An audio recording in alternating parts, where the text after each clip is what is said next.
Ave cohort, welcome. We are here for Pilum Teaches DCS. And today we've got something a little bit special brewing, in that we are going to be flying on the brand new Cold War Germany map, which has been a joy so far to work with the last couple of days since its release. And slowly building a 1982 themed mission that I am calling State Scarlet. I'm going to be jumping up to kind of play a little bit on what we've developed there so far with that. But for today's purposes, this is going to be one of the standard Pantheon official training type videos. I'm going to be focusing on the F-4E Phantom 2, and we're going to be working with some air-to-air mostly. So we're just going to see how that one works out. And we'll probably make some time to land and get some bombs, and hopefully drop some bombs in some of the little early objectives that I've placed in the building of this mission. So still a lot more to come for this particular assignment. But we're also going to cover some of the newer startup things and probably a little bit of hotfix action, at least until they fix some things here with Jester. And we'll cover how we do that in the startup. Without further ado, go ahead and flip things over here, and we will get started.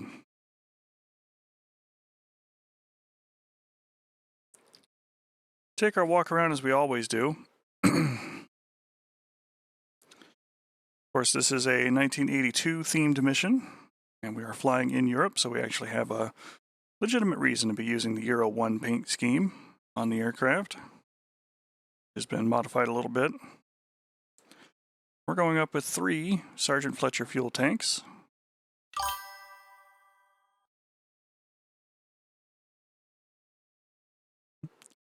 Sure thing. What kind of problem do we have rocking on here today?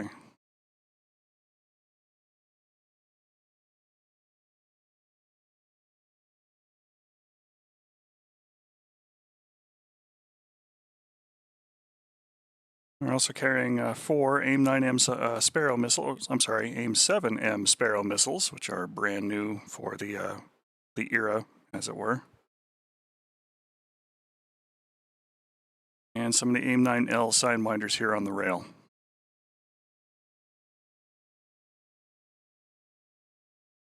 Let's go ahead and unpause here for a minute. And we're going to go ahead and use the shotgun starting system here, so let's go ahead and get set up for that. Roger.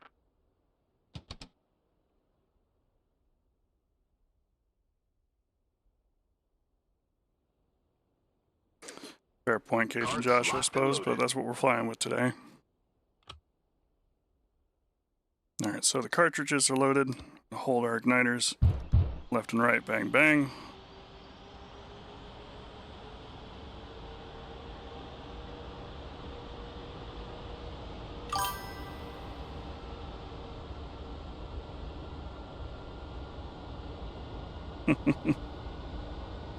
We're on the other side of the wall there.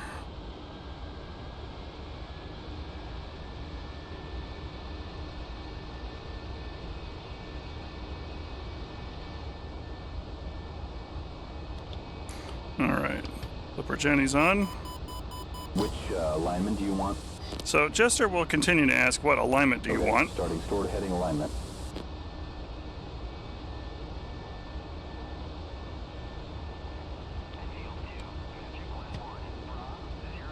Go ahead and reset our correction here. But you'll notice that Jester is not asking if the generator is turned on and actually doing its thing. It's because as of the moment, Jester is not doing alignment. The light's still on there, so he's not actually starting anything. So we're going to have to do it ourselves. Let's go ahead and jump into the back seat for a minute. Now, we've already got things set up for a stored heading alignment for a reference that is stored, which is done in the mission editor. But basically what we're looking at is we need to move this switch from off to standby, which is the navigation computer mode. Up here on the right, underneath our laser code selector, verify that the INS switch is in the up position. We're going to move it to standby, and then from standby we're going to move it to align. We don't have to wait on the heat lamp to go out, because we're doing a stored heading alignment. And basically we're waiting the couple of minutes for that green light to begin flashing. This can be found in the kneeboard under your INS alignment options. And we are doing the heading memory rapid alignment store, which is this one here in the bottom. We can ignore the heat lamp, put it right to align. About 2 minutes and 15 seconds later, we can move it to nav. Those lights will be out and we're ready to taxi. While I'm back here, because I like Jester being able to get me out of the aircraft too, we're going to go ahead and set the handle to both. Make sure that chaff and flare dispensers are ready to rock and roll. I'm uncertain if Jester will actually set those as appropriate. He should, in theory. But I'd rather not take the chance, because, you know, I don't want to find that information out while I'm in the middle of a fight.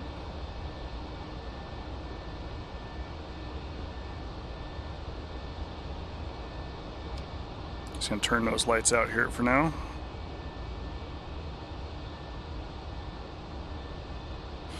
We're just still waiting on the alignment to be complete.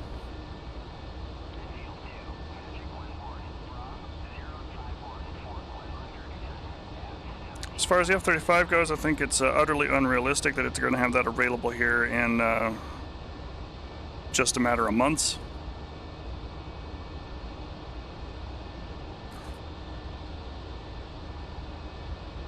And without a complete rework to the electronic warfare stuff and how that functions in the game, it's going to be even more of a slap fight if they have to fake it in terms of being dealt with by other aircraft.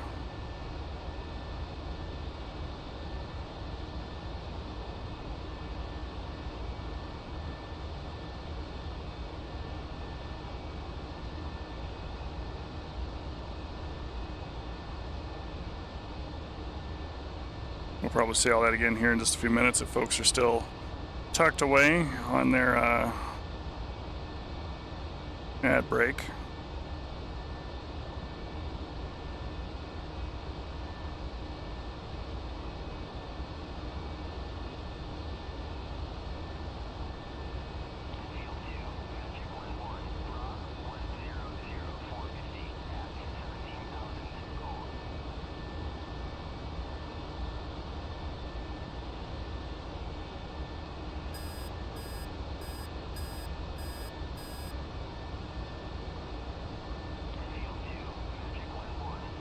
Okay, so we have our blinking green light, which tells us that we are good to go.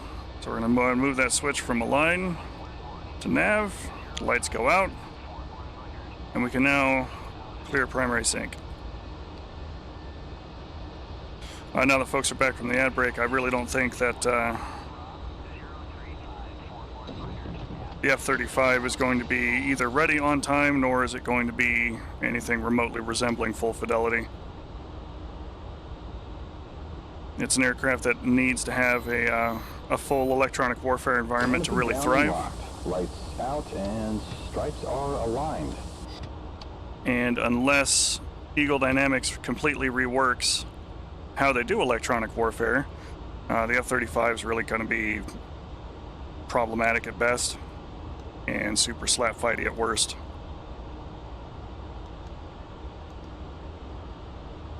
Alright, so the other thing that we have to change now, because they've reset where this sits on default, is the aural tone control. This is all the way down to low.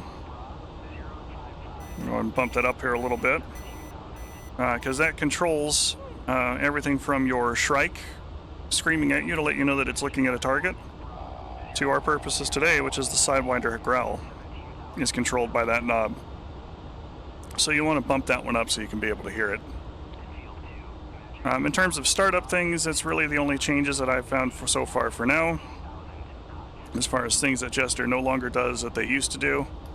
Let's go ahead and make sure that we put our sunglasses on. With that, we'll pull the chocks off the jet. Roger.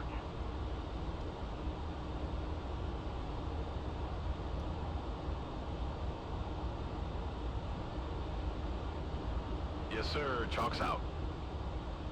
Okay, sir. We're good to go. Have a safe flight and disconnect. Slats out, sir. Flaps down. All right, let's go ahead and start rolling.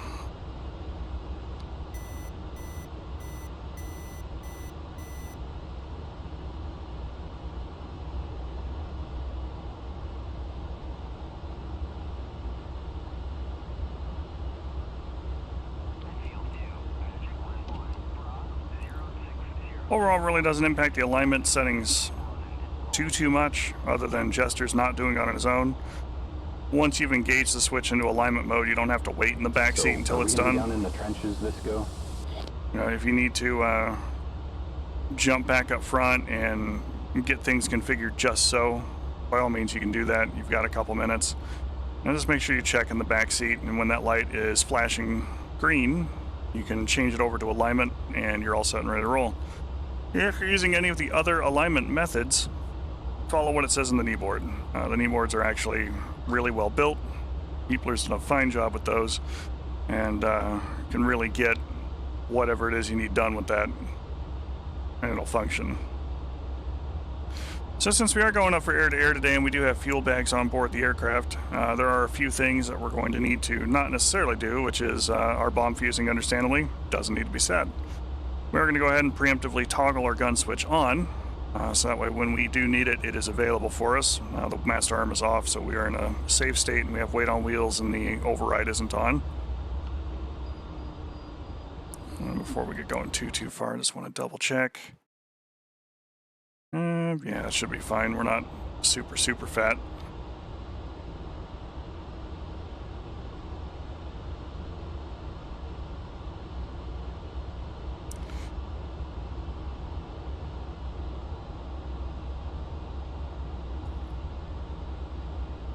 I've taken a little bit of joyride time up on this map over the last day or so, and really looks sharp all the way down to the ground and all the way up to high altitude. A lot of places to play with. The cities are beautifully done up. I had a little nerdy moment where I went out to where the Weferlingen map for Arma 3 is more or less present.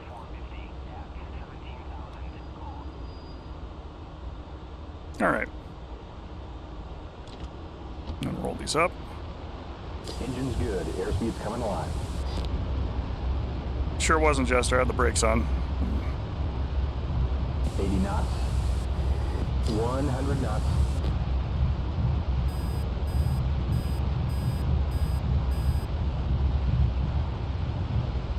Nose is coming up. And, oh, nails. And we're flying. Nails, 10 o'clock. 10 o'clock. Gears moving. Flaps up. Gear up.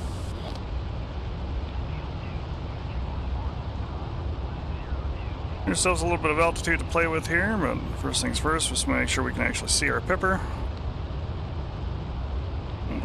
Put an air-to-air mode there for us.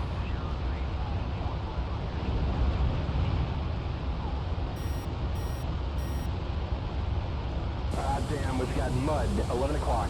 Hey. Another very important switch. While we're on our climb out here, we have our radar missile standby and a continuous wave radar option for our radar system. Let's go ahead and turn that on. Warm up our sparrows and get those aligned.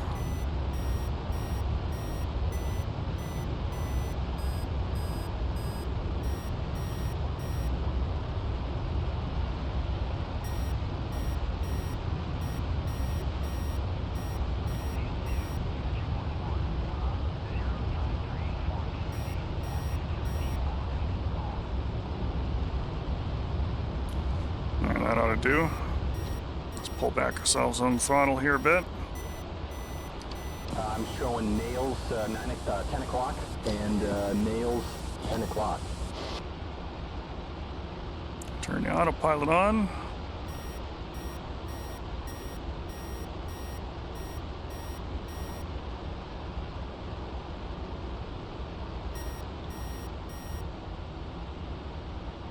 And we're going to take a minute here to go ahead and pause and talk about some of our setup here as we're getting into the area. Right now, our radar is set for the radar repeater, and it is searching at 50 miles, as indicated by the little lamp here in the top right and the 50 in the top left of the radar display. Our Pipper mode is in air-to-air mode, which allows it to be free-floating in guns, and it will bore sight to where it needs to be for missiles and regardless of type. We have turned on our radar missile standby switch to continuous mode on, which is what needs to be set for the Sparrows to be able to guide. And we can tell that those missiles are ready to go as we've got the 4 radar lamps lit up there. Also tells us that our outer left pylon is the first heater missile that'll be up and fired when we select heater missiles. And right now our interlink is in. What the interlink will do, and this will be important for a few things, is the F-4 is not like more modern jet fighters. It is extremely hands-on for both seats, front and back. And the person sitting in the back, the weapon system officer, has a knob that can determine different range gates for aspect. So if the target is flying at you, your Wizzo should be dialing that range gate towards either, front or nose, depending upon other parameters, which they've got an eBoard page for to show kind of what their expected closure rates and things are like that to go, let's use this as a range gate. What it will do, and we'll pause when we lock up a target here to show it, is it controls where the minimum and maximum range thresholds are and how they're displayed on the radar.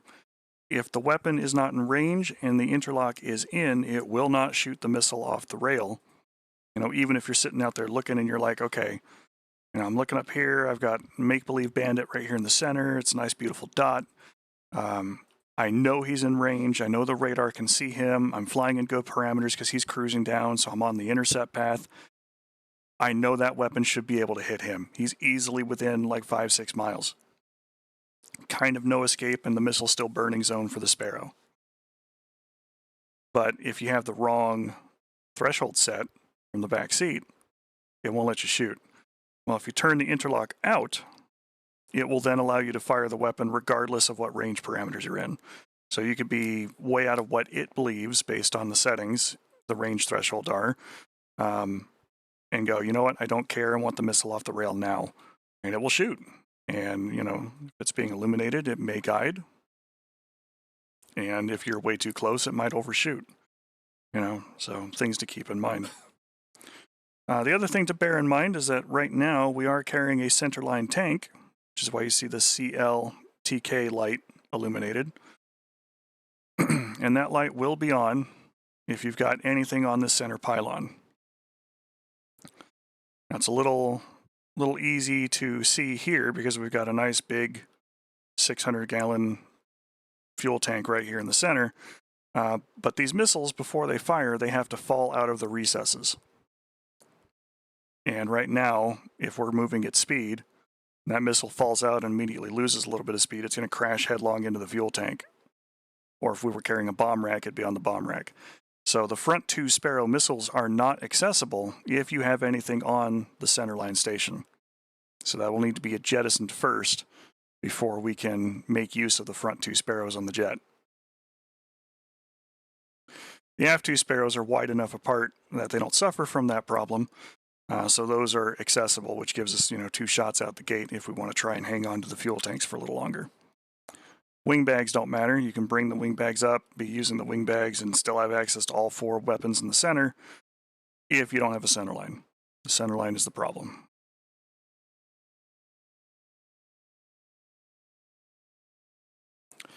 The other things to make sure that we have set correctly is that we are in the off position for the weapon delivery mode.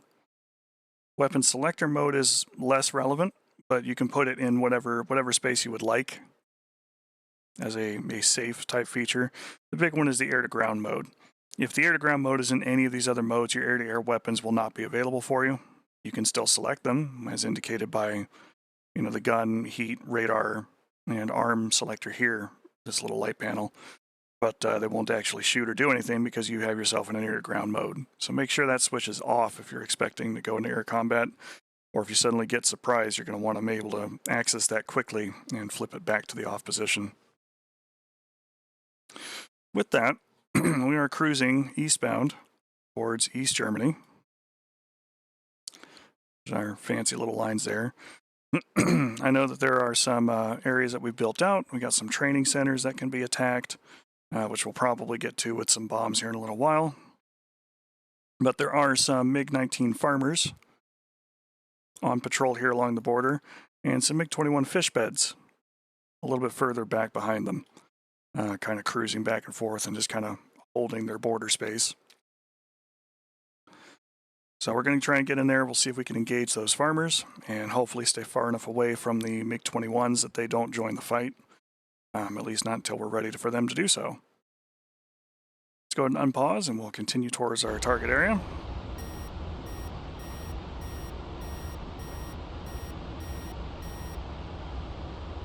Right now Jester is scanning, and we do have an AWACS that is up, so we're going to go ahead and communicate with Magic. Yeah, he actually told me where things are closest, so about 35 miles away, and they're at 17,000 feet. So they're slightly higher than we are, which should make them a little easier for the radar to see.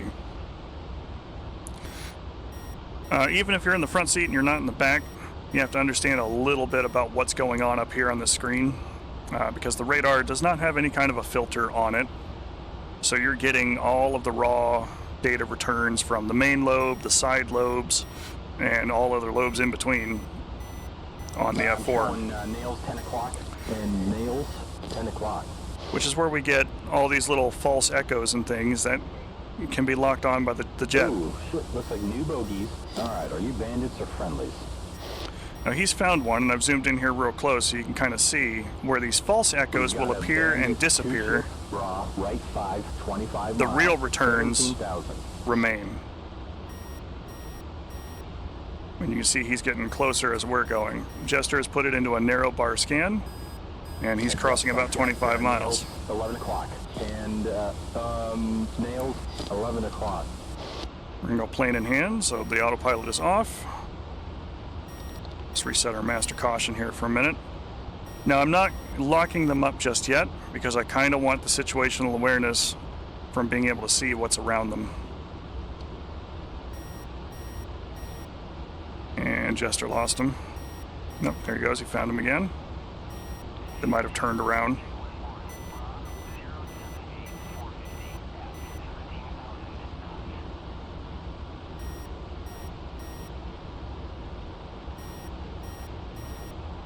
Now we are carrying AIM-7M Sparrows, which Jester is still going to give us a 4 potato count before he tells us that we're ready to shoot. But the AIM-7Ms do not need that wait time to be able to effectively engage a target. The AIM-7 Foxtrot, the F model, requires a 2-second lead time for its antenna to spool up and kind of look where it's supposed to go. And AIM-7 Echoes require the full 4 seconds. All right, they're getting down kind of close. We're going to go ahead and do the Jester contextual long press. Locking bandits, left 5, 18 miles. Got a good lock. Okay, radar missile selected. And you can kind of see those range gates. See if I can pause it here so we can look at them in a little more detail.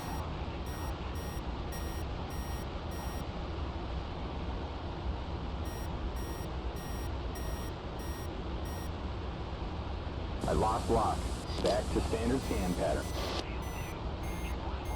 Nails on our nose, 12 o'clock. And, nails, roger, locked, 1,000. All right, so now he's counting, but I went ahead and paused here so we can actually see what we talked about earlier. We have the minimum range gate bar and the maximum range gate bar. And the little dot is the intercept dot, with the circle being the maneuvering limits for the Sparrow missile. So right now it tells us that we are in range. It's about 12 miles or so away. Jester is giving us a potato count. Let's go ahead and unpause. 3, Master arm on. 4, 1,000, shoot. Fox 1.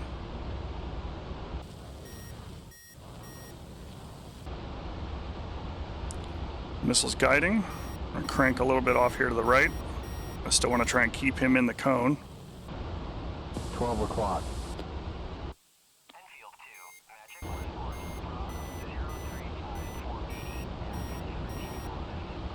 I don't think that one's doing it. We're going to send another one.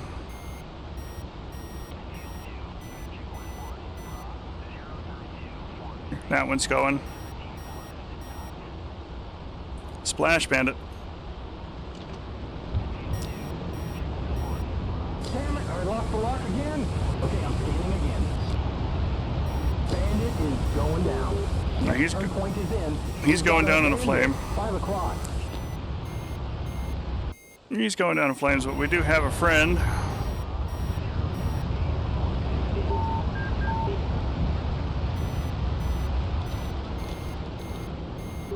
Flares out.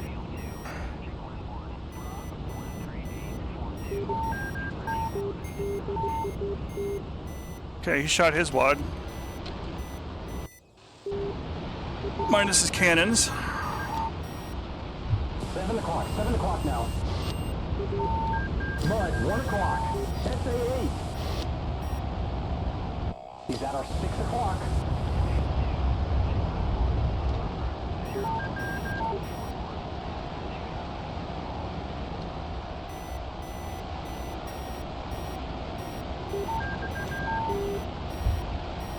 He's at our 8 o'clock high.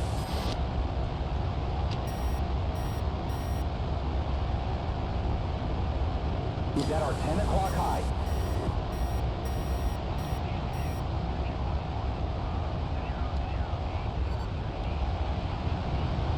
Okay, he's 5 o'clock now. 5 o'clock now.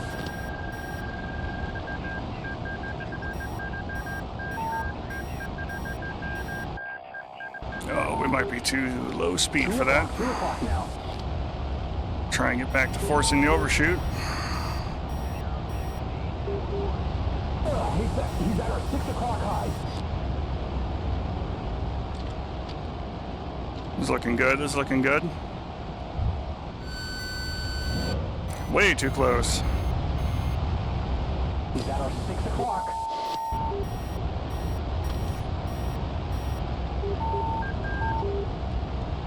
Come head to head again.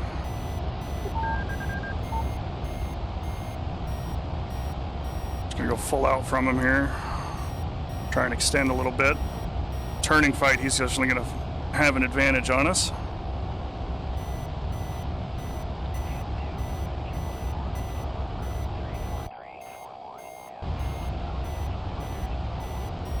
But we have speed.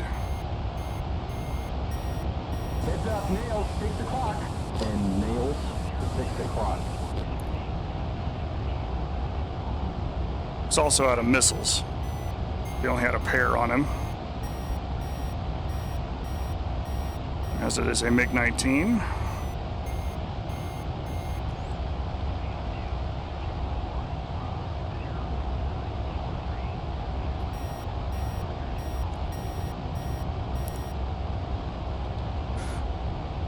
Ordinarily, my first rule of dogfighting is not to go up without a wingman yourself. And we turned it into a 1v1 fight, but being lighter and much more agile than the Phantom, that MiG-19 is going to have us in a turn fight.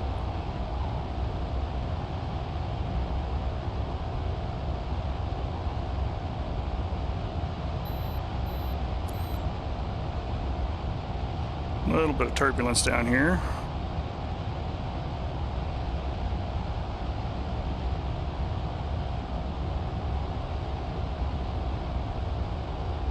Alright, let's check in with the AWACS. Magic 1-1, in field 2, request bogey dope.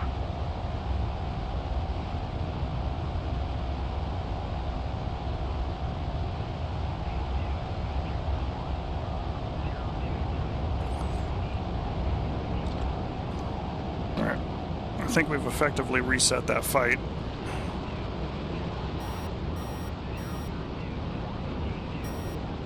Ah, damn, we've got mud, 11 o'clock. AAA.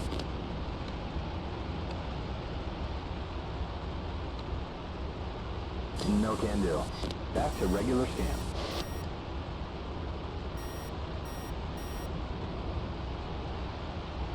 Got a new bogey. Right 35, 24 miles, 5,000. That kind of sounds like our friend. Surprise! Target the bandit.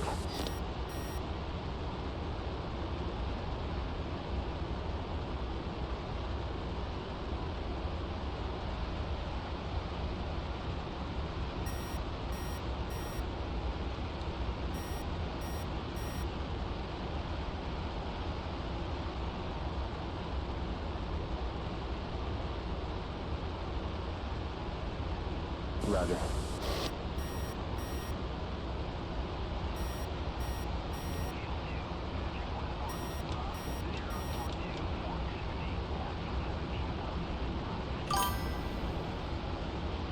Morning, Frost. Welcome.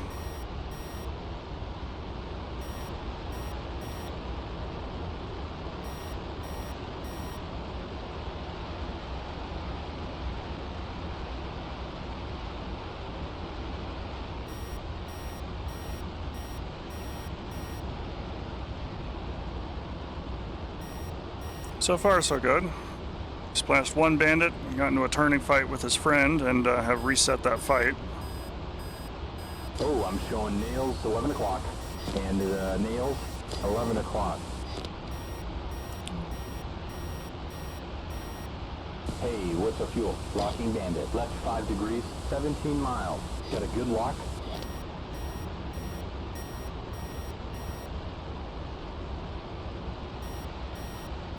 Returning to regular scan.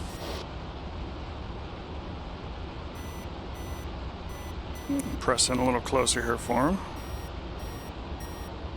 Got about 6,000 pounds of gas, so we should be okay for now.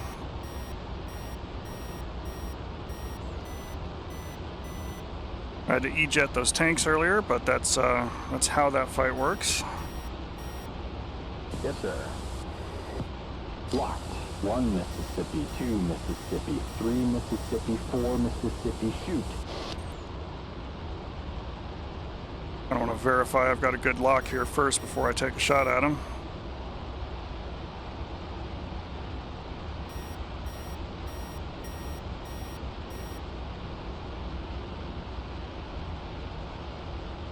Okay, back to normal scan. I don't have long to wait though. Wilco.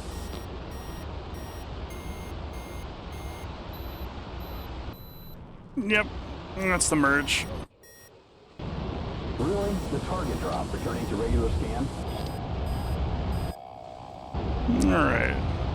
There we go, he's up there.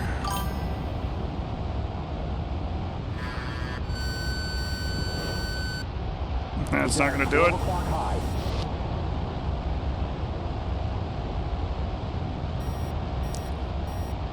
One o'clock.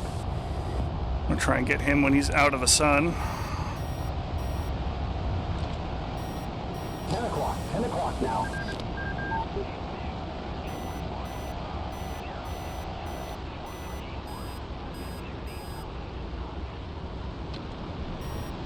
Four o'clock now. Nails, 7 o'clock. And nails, 12 o'clock.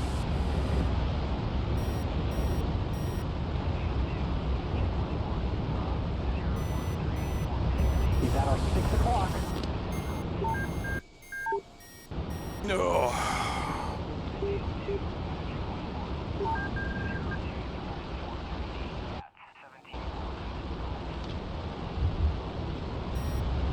He's at our 3 o'clock high.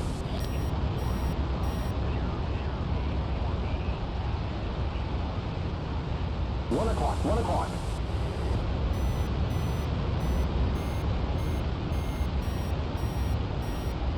He's at our 1 o'clock.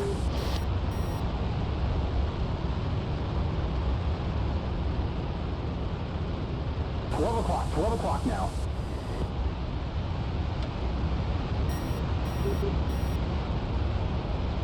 He's at our 12 o'clock.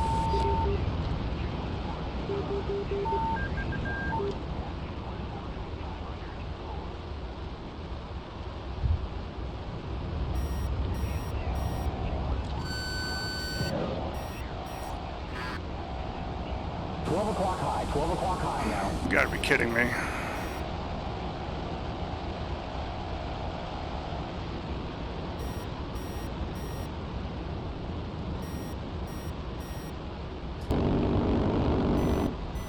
He's at our 5 o'clock.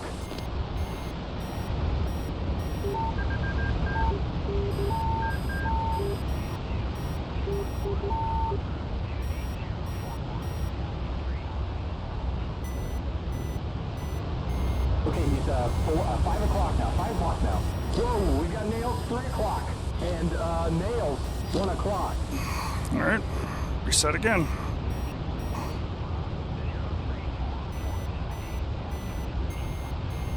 'Cause I don't like the fact that he's got that many friends right there with us.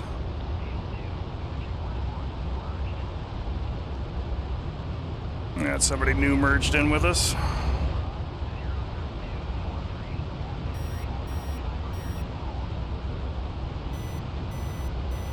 There are a couple more radar guided missiles left, so if we can get a little further away, we'll try them with a Sparrow.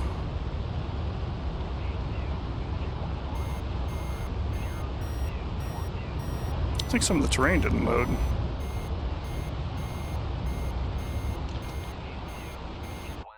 And we had a dam break.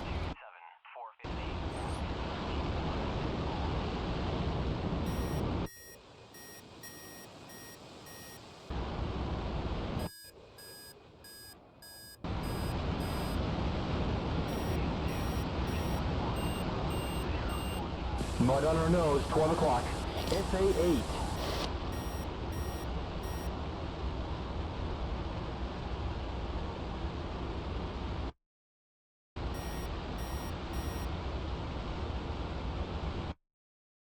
Jester buddy, I hate to say this, but that is way not accurate information on RWR.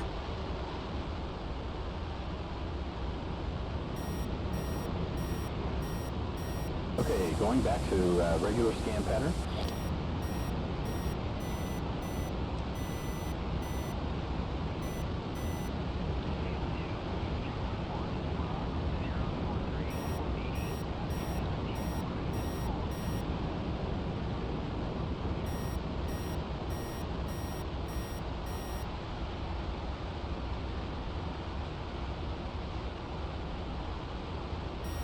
Took a swipe at him with the guns. We'll have to see how close that actually came in TAC view.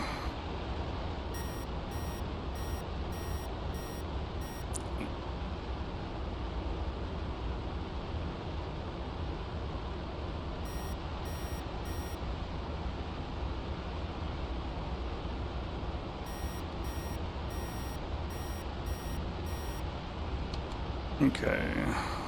AWACS, Bogadope. Magic 1-1 in field 2. Request bogey dope.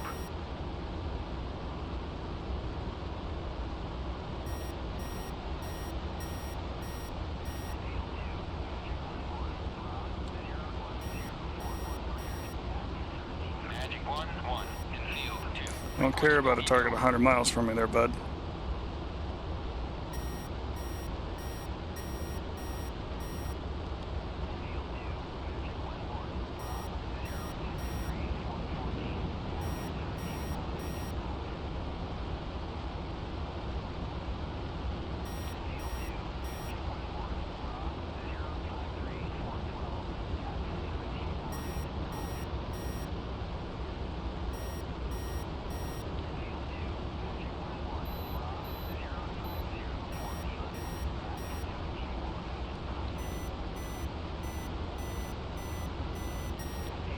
It's 11 miles away. All right, scanning the sky again.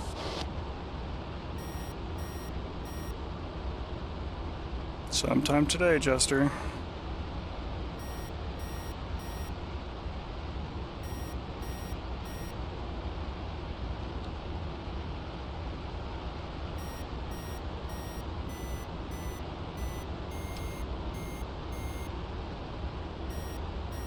Magic 1-1 in field 2. Request bogey dope.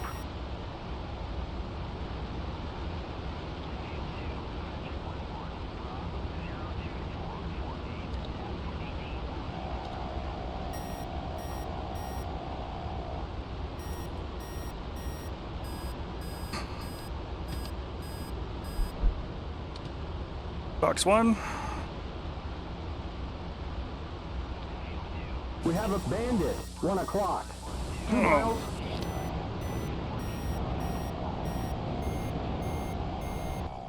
Here's our friend. About our 6 o'clock.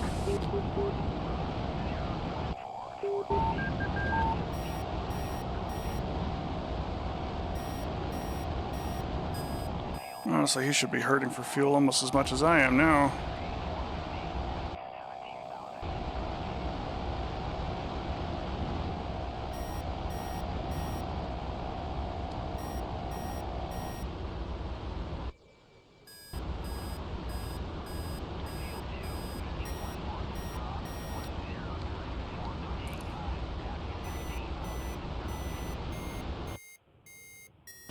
Let's make this a problem for him.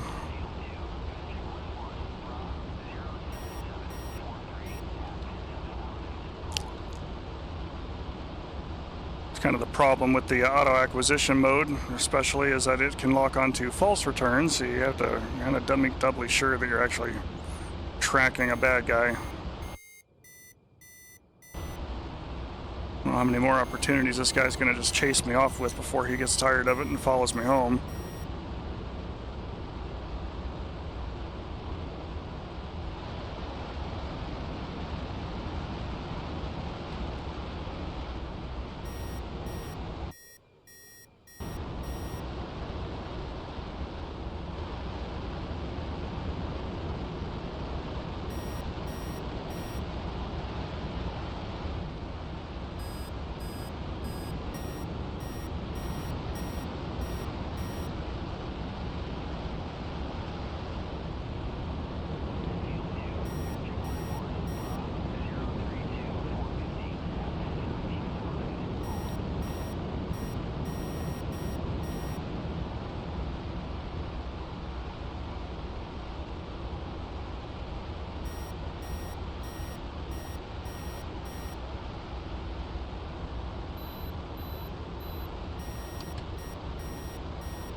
Okay, where would you like to go?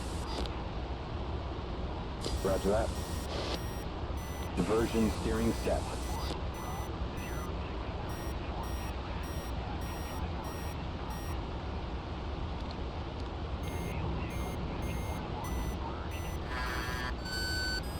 Nails, 11 o'clock. And nails, 11 o'clock. Is that our 6 o'clock?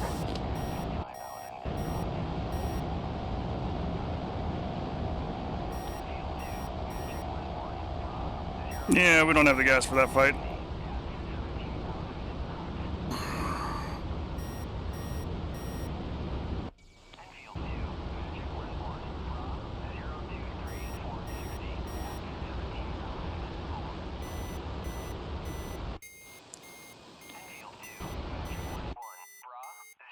And honestly, I don't think he does either.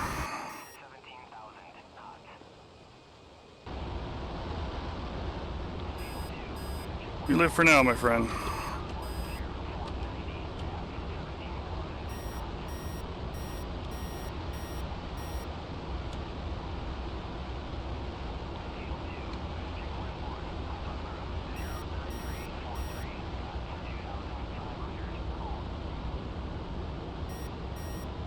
All right, we got 36 miles to go and 1,300 pounds of gas. We will easy it back on the throttles a little bit, get just a little bit of altitude on our way out. We should be largely fine, but definitely not something we could prosecute an engagement with. So yeah, several of the ideas here with it. First off, I have to go into this solo because I'm in single player, but generally I try not to go into a dogfight by myself when I can help it. Going up against a much lighter fighter like a MiG-19, especially with the current flight models that they've got for the AI to use, can be a little bit rough because they maneuver a hell of a lot more than they should be normally capable of doing. In that, I've flown that module before, and you know, you go into a sustained climb like that for a period of time, you're not going to be able to maintain 400 knots all the way through it. That said, he got us into the horizontal fight and was extremely maneuverable, as he should be. Oh, yep, that's mud. 3 o'clock. His K-13 missiles were kind of garbage, which are Russian copies of the AIM-9B, so that's to be expected. We had some false radar returns that we locked onto. A couple of times we managed to get a good Sidewinder lock. He was maneuvering a little too hard for the weapon to be able to track, which is understandable. Did a head-to-head guns pass against him, which we both survived. But if we had somebody else in there, somebody could be the bait while the other is the hunter. Which is really kind of what you're looking at when you're in a scenario where everybody's got Fox 1s. You can only fight one target at a time that way. It's not like a AMRAAM or a more modern system where you can use track while scan and engage multiple targets at the same time. The F-14 is really the only king of the battlefield that has that capability for this era right now with what we have in DCS. It's 1982 as far as the arms limits on this map is concerned for what I've built and kind of what we're teaching and training with today.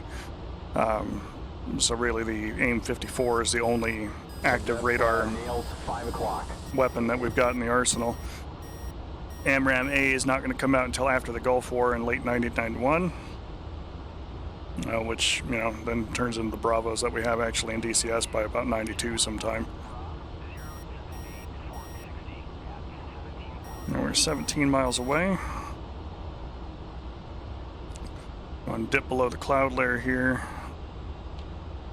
Make sure everything is safe and off. And turn on some lights.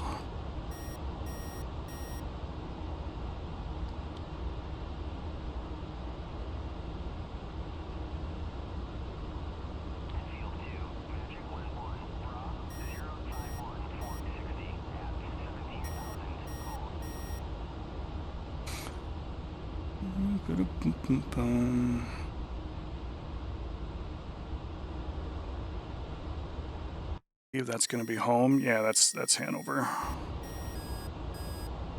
We just have some serious INS drift.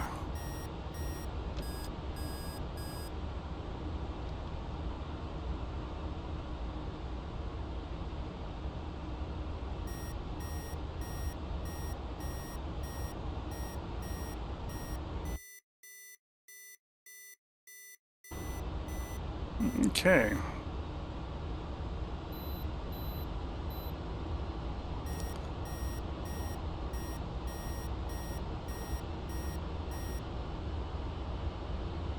Not going to do an overhead brake, but we will do a turn out there for it because we're not pointed the right way yet.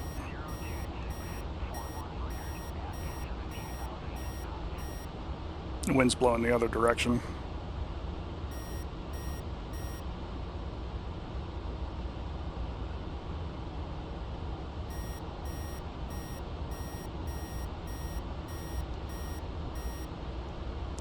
Alright, so let's start configuring for landing. We're going to start by going and raising the seat all the way up.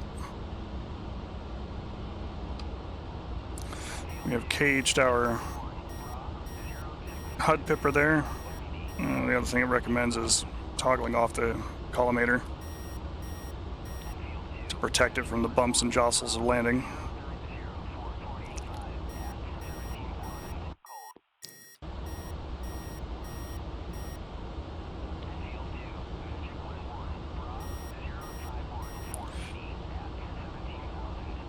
We bring the seat up because if we are at proper AOA, it's difficult to look through the nose to try and find where we're supposed to be going. So raising the seat up allows us to look down the nose. We're just a bit high.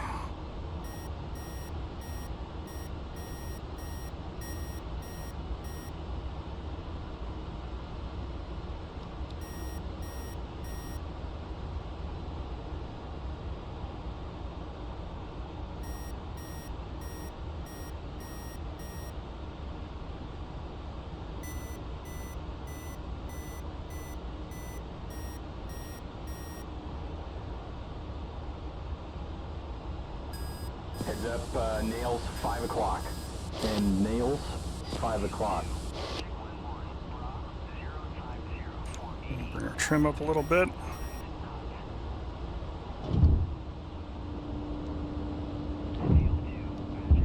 Start configuring aircraft for landing, gears down. Alrighty, gear, flaps, pressure, warning lights, anti-skid. Lamps are coming down.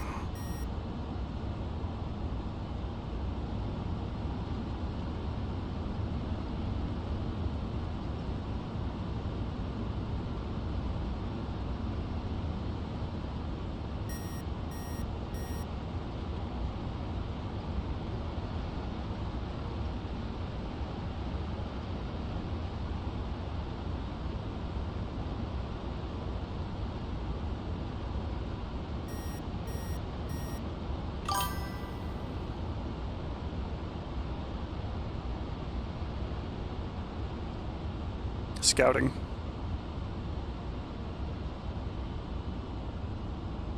The Germans are always scouting. 1,000.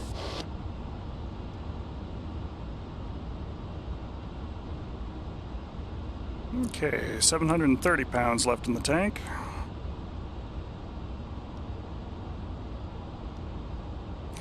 They're scouting with Hans and Katrina.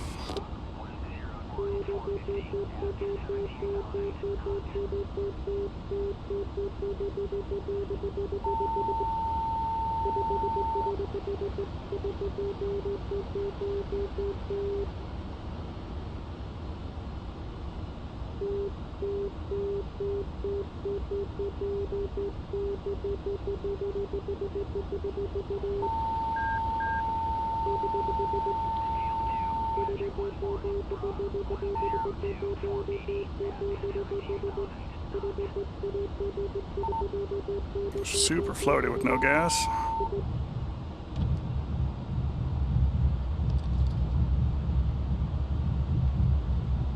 Textbook landing, nice.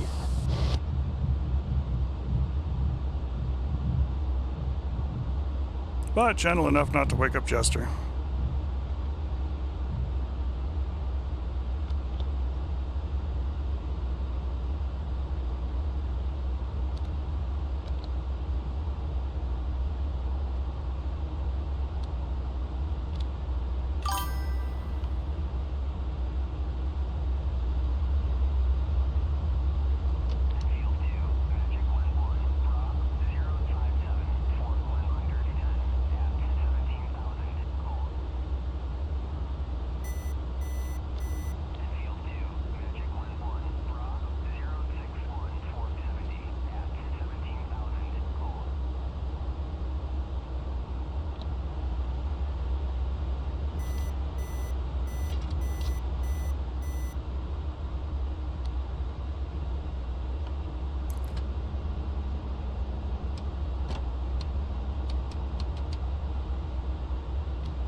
Okay.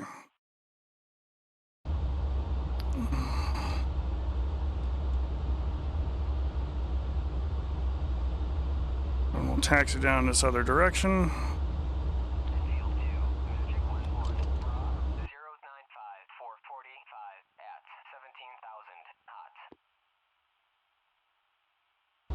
Right down apparently a like helicopter departure or a light aviation zone because it's a shorter runway. Good times.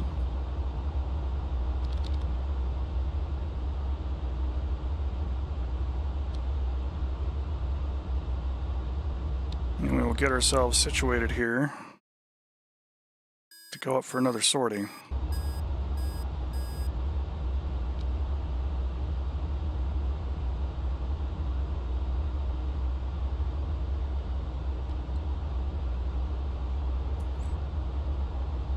First farmer we grabbed hold of real easy and managed to smack him out of the sky. It's a second one that we've got to deal with there. But if we can, we should be able to press in towards some of these other areas. I think we're probably trying to attack this other radar installation next.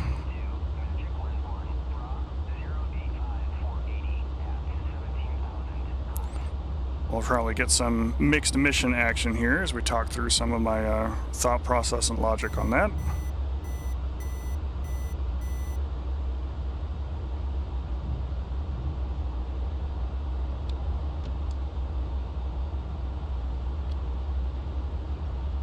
So we'll try and make a single ship attack on that.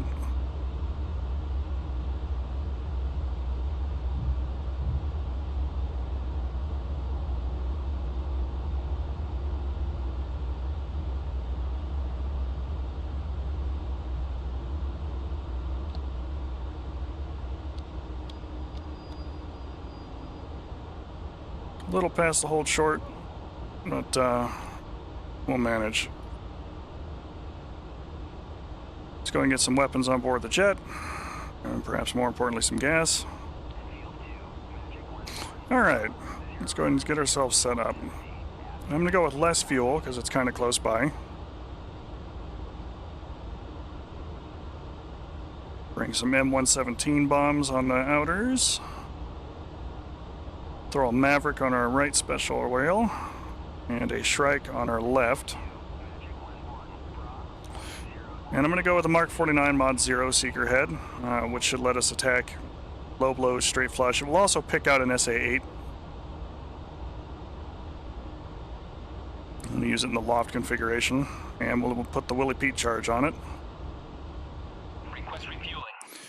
As our victims du jour out here have a tendency towards being SA6s, SA8s, that kind of thing. So that Shrike is really going to give us the best flexibility for our proverbial dollar.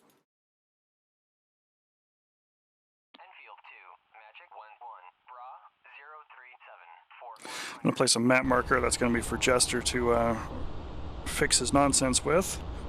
Speaking of fixing our nonsense, we're going to go into systems.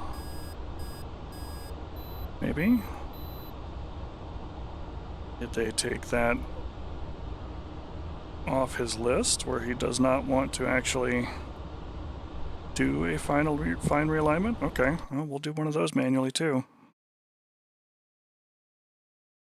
So as indicated earlier, we experienced some serious INS drift towards the very end. So what I'm going to do now is try and correct that. We're here on the ground, so I'm going to go ahead and just use that left alt, left click fancy quality of life feature here and select the area underneath my aircraft. The one that we're going to be using today is going to be this lat long standard. But we do need to fix this, so we're going to jump to the back seat. Now we're going to come down here to the navigation panel and make some corrections.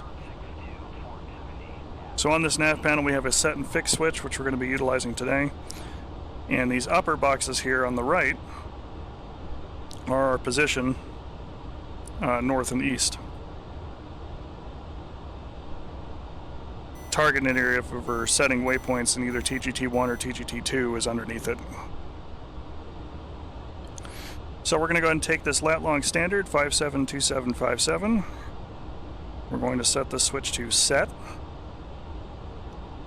We're going to press and hold this dial 5227. You can see that that's off quite a bit.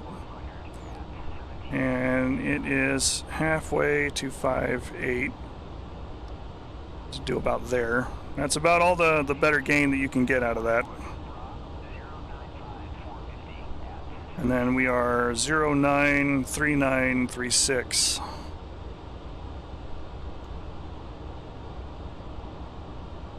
Easting's not quite so bad.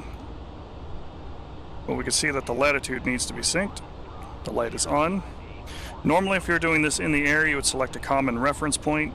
You would have Jester or your Wizzo dial those in and leave it in set mode, and as you fly over the point or get close to it, hold the fix and allow the INS to correct itself.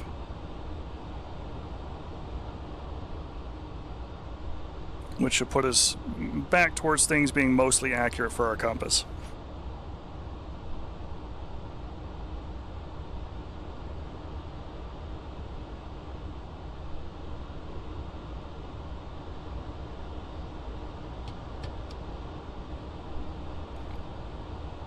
So again, that procedure, put this in set mode. It locks the switch in that position. Use the knobs to dial in the proper lat and long position as accurate as you can get. You're only going to get 4 digits, so minutes and degrees, and that's kind of it. Press and hold the fixed switch until the lights go out for lat and long. Let it go, reset back to center, and you're back to normal mode.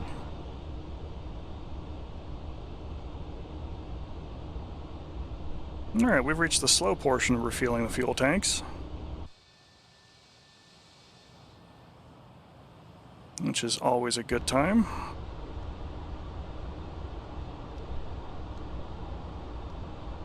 Can't stop us now.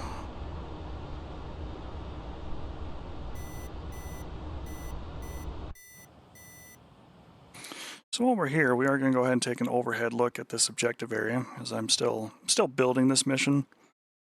So there's still some gaps and holes and things that are, even before I call it a like a version 0.5, where it is playable but still very much in progress.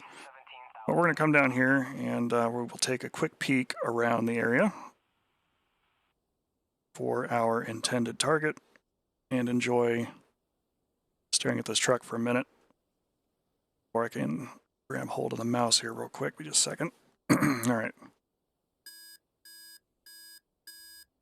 This is all really like map placed materials for the most part, except for the items that I've put down.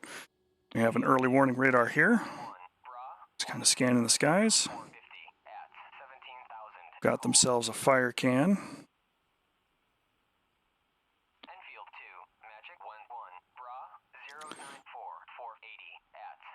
And, you know, clearly they've got some gun batteries and things that are stashed away in the forest, which could pose a problem for us.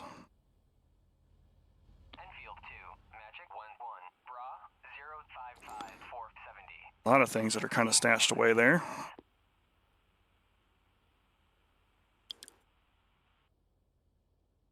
So now we're going to talk about what we want to do to try and attack it. Now, a lot of the gun pits and gun positions and things, they are a concern if they are still here, but they are less important than eliminating the actual radar installation itself. That we're going to want to try and take with bombs. There's just too much right here to not. And the fire can is going to be a problem. The gun positions are going to be a problem. The shulkers are going to be a problem. But there might be other threats stashed around here too. So what we're going to try and come in and do first is, if possible, identify the most threatening thing that's down here, which they may have an SA-8, they might have an SA-9. They might have a whole bunch of nasty surprises there for us, because we have heard from the RWR system and from Jester, you know, contributing to that report, that there are SA-8s around. But the Maverick is really going to be what we want to try and use first and get it off the rail, because it has the longest cycle time of our weapons. The Maverick unfortunately has a 3-minute spool up time before it is available to shoot, and if we have to toggle away from that weapon system for any reason, it's going to be another 3 minutes before we can use it again. So if we can get a little bit of standoff and identify some of these targets long enough away, we can throw the Maverick in here. But if we start getting lit up by something like an SA-8 or something similar, you know, we can make that decision to swap pylons and try and engage it with the Shrike. It's hard to say what other air threats might be present in the vicinity, so we'll have to keep a guard out for that. But our main objective is to try and knock out that radar itself. And if we happen to leave some air defenses up instead, at the very least we put a hole in their early warning network.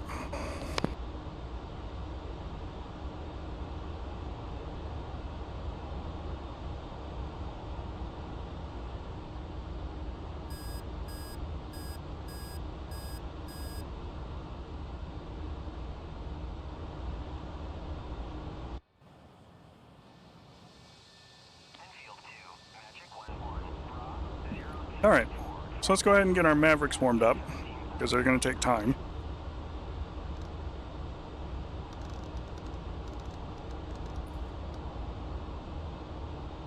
We're going to do that by setting our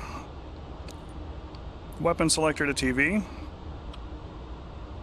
and our weapon release selector to direct, and select the pylon.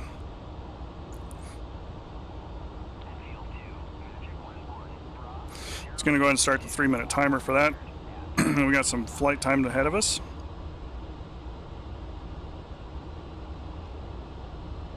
Roger that. Steering set for diversion.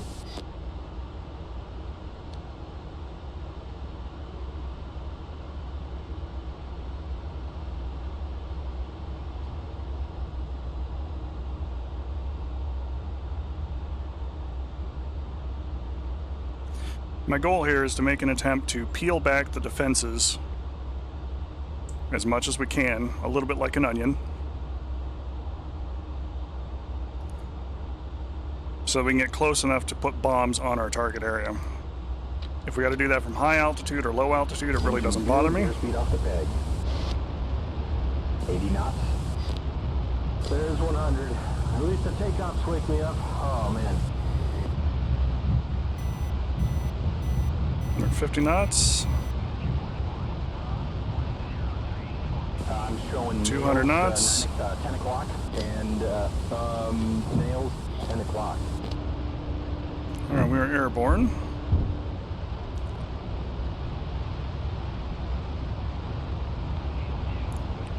Just conserve my gas here a little bit. But there's other things that we need to set for the Maverick to make sure we're good to go. The first thing we're going to do is set our reticle depression to 45 mil dots. Oh, mud, 10 o'clock. Which should foresight this pipper And, nails to the Maverick 8 Seeker o'clock. head.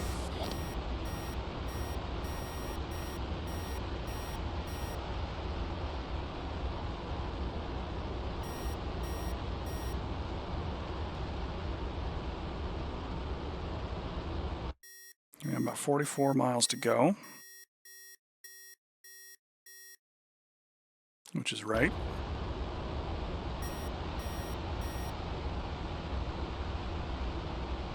And we'll make sure our bombs are armed. We'll select our nose-tail fusing. I'm actually going to leave the gun off for now, because one of the things that we need to do when we're using the Maverick is action the front trigger.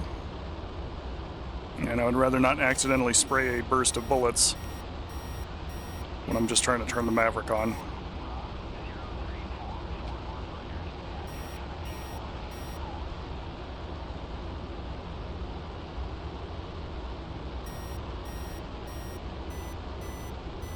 I'm showing nails 10 o'clock. Okay, so we do get a little bit of information off of the F-4's RWR. That is somewhat helpful. Aircraft that are common threats for it, or like its time frame, tend to be these aircraft here that look like little airplanes, which could be a MiG-19, it could be a MiG-21. Any of the advanced fighters look a little bit more like a protracted A, not like the A's that are there. Those are anti-aircraft artillery radars. But they will have a similar triangle shape. They just won't have the tail on it.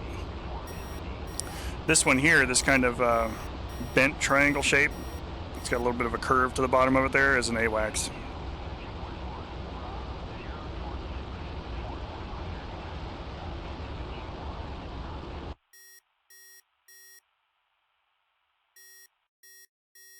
We're slowly climbing up.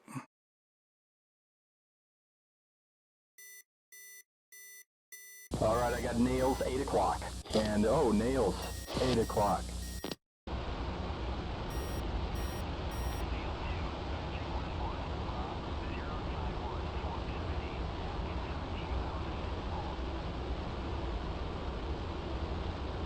Alright, so the Mavericks have warmed up, and we know this because with the master arm on, the selector and TV, and our weapon delivery mode set to direct, the arm light has now appeared underneath that pylon.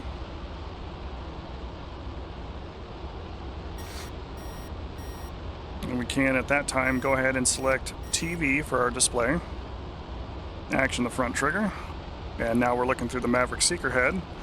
And this is a B Maverick, You can tell because it's got the 4 dots there around it, which means that it has a 4x zoom that we cannot change. Gonna let you know what weapon we're looking at there. A Maverick is just a standard, TV image, so there's no zoom available for that.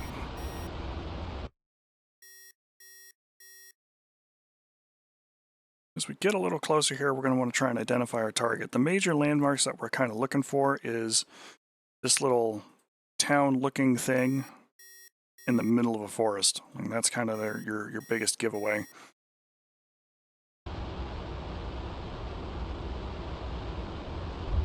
Now, F4 understandably does not have a whole lot of look-down room in the front, so we will need to offset a little bit. Try and visually identify our target area.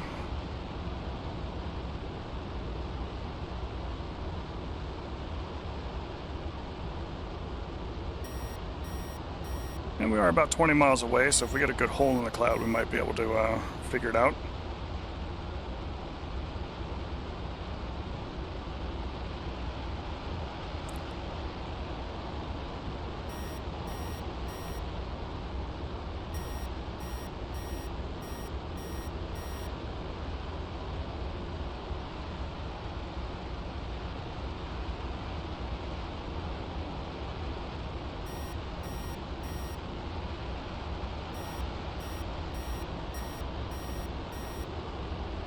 So we got a little bean-shaped lake, which is, let's see if we got something nearby. Hard to say. It could be that one.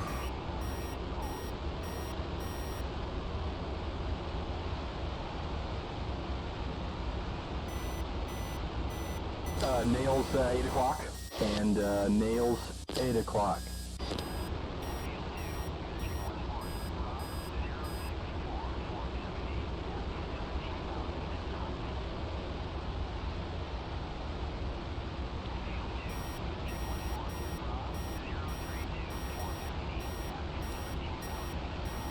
Larger lake.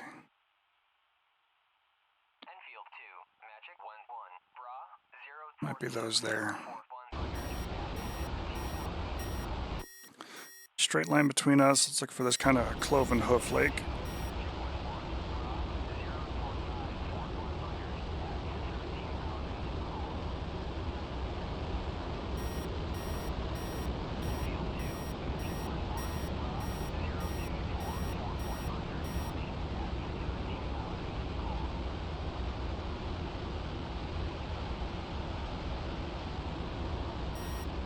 Get down below the cloud layer here to see a little bit further than it's letting me.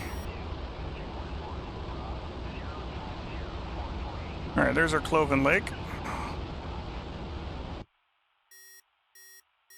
And our target lies just beyond it. Oh, mud, 10 o'clock. AAA.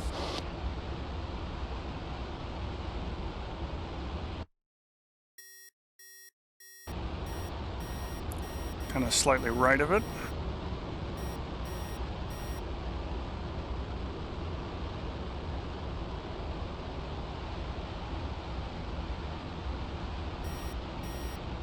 I think it's something like about right in there.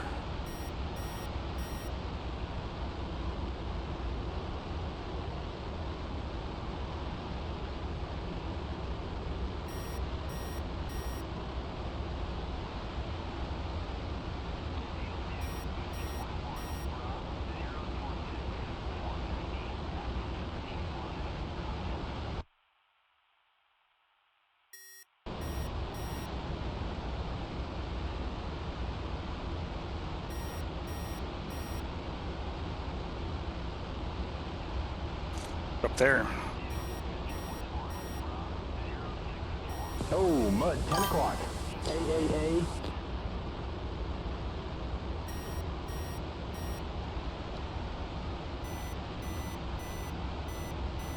Get to your question here in just a second, but I definitely know that it's there. Oh, come on, contrast.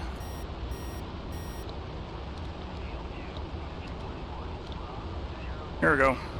Rifle. There's an SA-8 down there. We're going to dive away from him.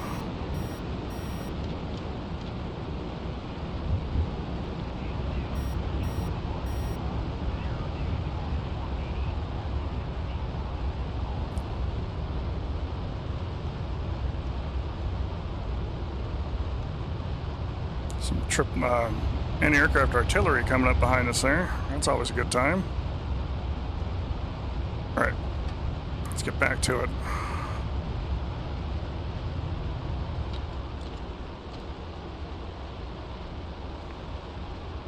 All right, so first off, welcome there, Thunderbolt. I appreciate you coming by to hang out. Switch on over here. 4 o'clock. And nails, 4 o'clock.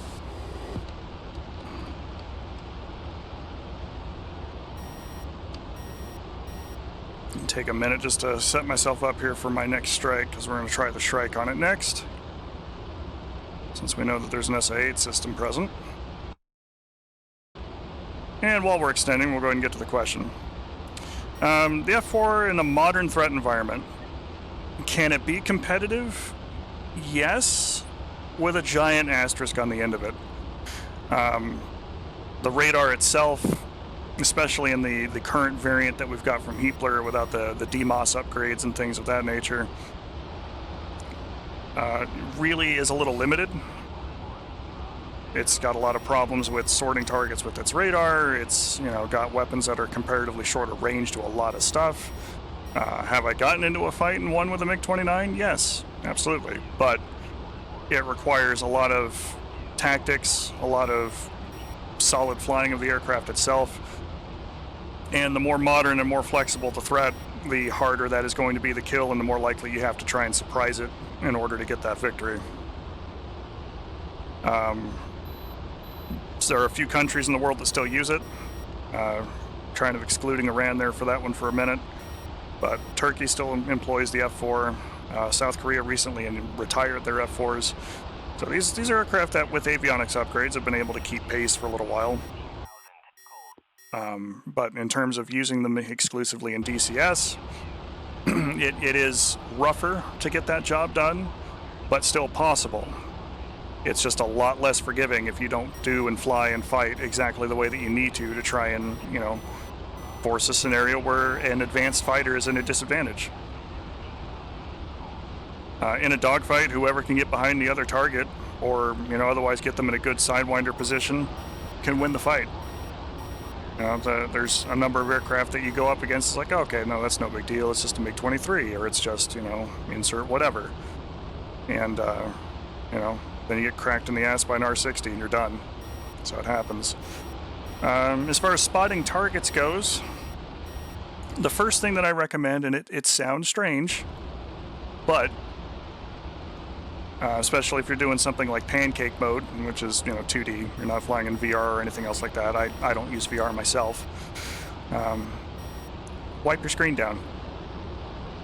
It is very frustrating to be cruising out here and scanning the sky and looking around, and you find a little dot or a smoky trail or something along those lines, and you go to zoom in on it or move your head like, oh wow, shit, that's a fighter. And then you're chasing a dust mite around your monitor. You know, anything that looks like it might be a tiny gray dot or a tiny smoke trail or anything along those lines out in the distance can be a major problem. Spotting targets on the ground is a game of looking for landmarks. You know, if you're uncertain where something is, try and keep some altitude up. Most time you want to be 20,000 feet or more above your target area, especially if you suspect man pads being down in the distance. But you look for things that will stand out, landmarks that'll stand out, puffs of smoke from the ground from gun platforms going off, trails of smoke from moving vehicles, that kind of thing. Nails, 7 o'clock. All right, we're going to cruise back towards our target area now. But there is something that I need to do before we get that Shrike going. I need to figure out what the average altitude here is, which is about 895 feet. That's going to be important, because we need to go to our bombing computer. WRCS AGM 45. Copy. Tell Jester and close. This is going to tell the Shrike what the ground altitude is expected to be.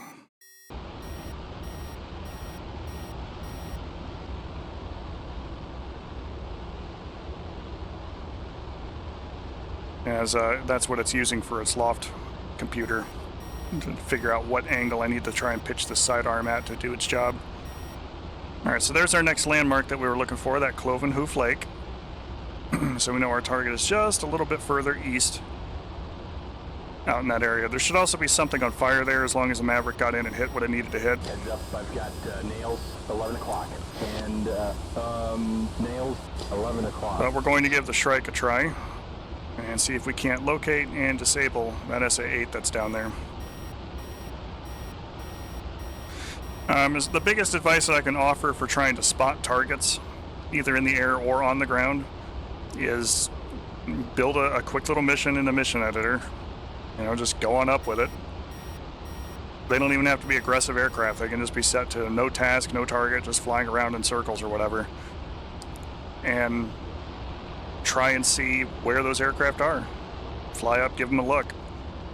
You can use F5 in most cases to padlock real quick to a nearby aircraft within 5 nautical miles.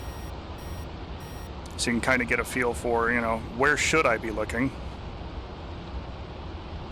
And then dial it in from there.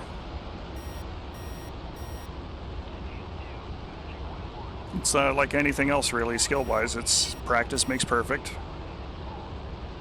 You're not going to be super good at it the first few times you do it, and that's okay.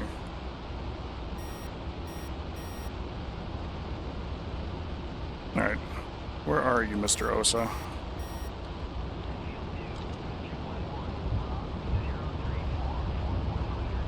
If you're looking for targets on the ground, I try and make sure that I am outside of the reach of anything that would actually try and legitimately hurt me while I'm scanning.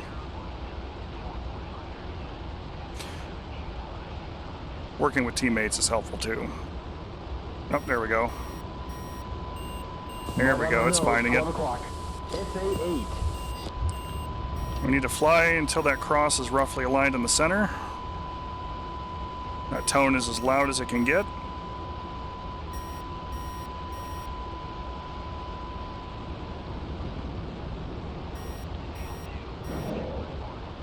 Magnum.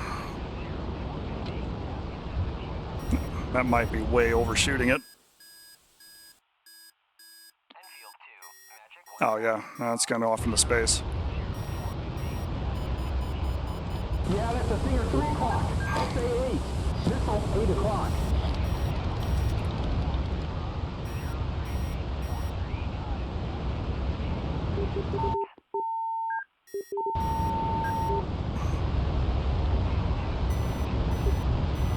Come on, baby. Alright, that's the missile trail. The missile trail will tell us where shit is on the ground.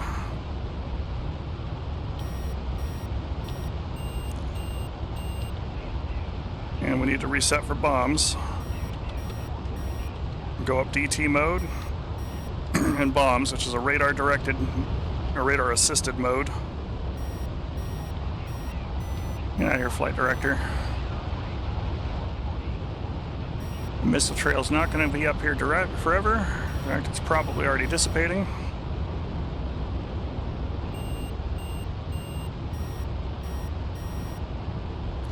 Let's see if we can get him to shoot at us again.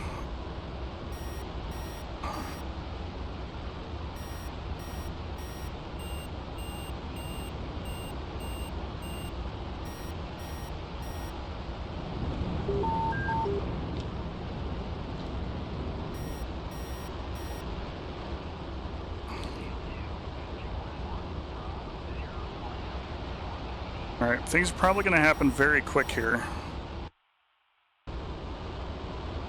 But we're basically going to latch the target using the Jester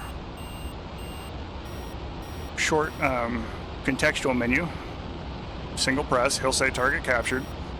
We're press and hold pickle and pull up while holding pickle, and the computer will release the bombs. That is our target area. That is a lot of S-60s coming up at us.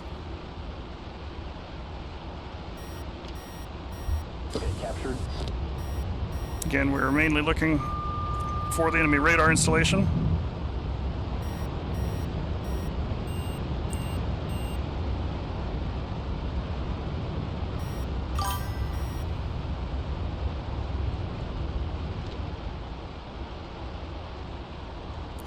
Better is relative. Better is what you have fun and passion for. The F-14 has a lot of good capabilities to it. It is an aircraft that will do exactly what you tell it to do, whether that will kill you or not. But the number one thing in DCS, for you to be able to stay with an aircraft and use it and do what you can with it to its maximum performance, is having a passion for that aircraft and a desire to play through the struggle bus. I do like the F-14 a lot. It's a lot of fun to fly. It's a lot of fun to operate off the boat. Going to extend out here. We'll check and do a little bit of BDA with our overhead camera here. See how we did.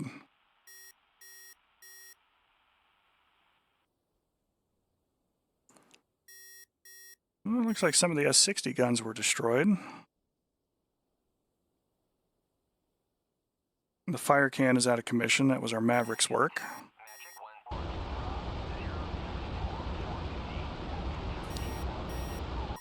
For some folks, the Mirage F1 is a very good steam gauge aircraft. It's got some multi-role to it.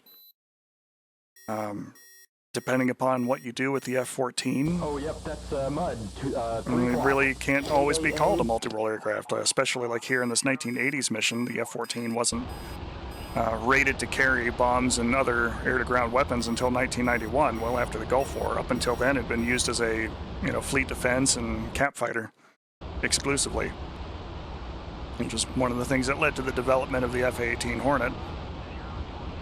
So depending upon the historical context, it may not be a multi-role aircraft there for you. Dropping bombs on it is a lot of fun. I do enjoy doing bombcat stuff. Day or night, using the lantern pod, doing all the things with it. It's a good time. I have a lot of fun with that aircraft. But I have more fun with the F-4. There's a lot of things with it that are hands-on. But once you figure out the sauce and how things work for you and what you can do with the aircraft, it's really a reward even just getting into a target like this one. Like this one has a single SAM sight protecting it. Which, I think that bomb just completely obliterated the EW radar. It's supposed to have been like right there. And it is just gone. So we'll try and target the Shulkas next, I think. Because we got a couple more bombs left on the aircraft. I love getting in and blowing these things up. I love doing a low-level fight. Unfortunately, the F-15E is kind of in a sad state right now.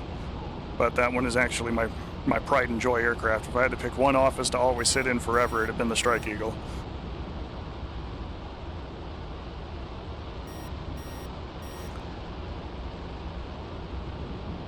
So I definitely like the low and fast game. Throwing a bunch of snake eyes at a target, all kinds of fun. Doing what we're doing here with M117 bombs. All kinds of fun.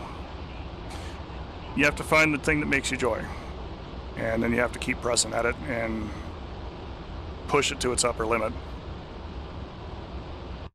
And seriously, the biggest hindrance to whether or not you're going to stick with something like that is whether or not you enjoy the frame. One of the other members here of the household, who flies by the name of Mander here, is an avid Swedish fanboy. Love him for it. He flies the Viggen. He's looking forward to flying the Draken. There's not a whole lot of scenarios where that weapon system can be employed, super successfully for like a long-term CAS engagement or anything like that, but he's mastered the art of quick strikes. Get in, get out. Drop your weapons, get them over the target, go home. It's a fine platform for that kind of work.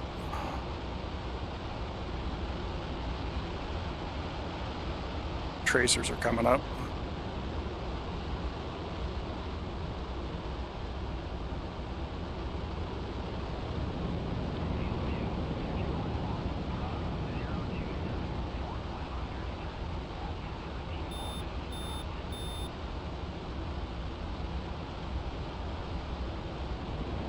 Oh, we are way, way over the top of that target.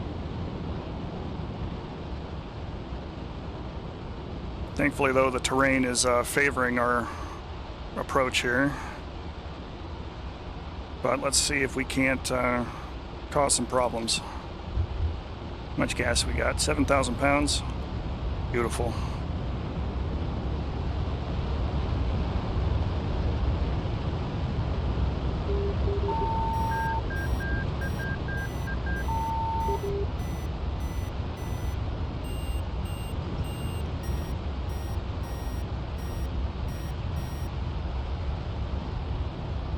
Okay, those Shilkas rather, are right about in here. Captured. Bombs away.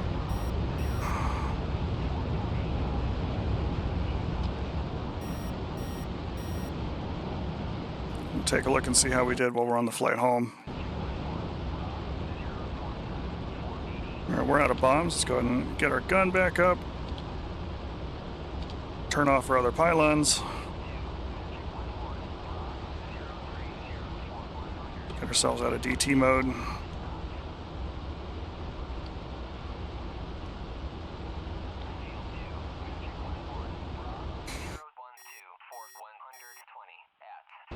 Well, we got a nice little gentle climb. Let's put the autopilot on there for that. Get in and take a look, see how we did.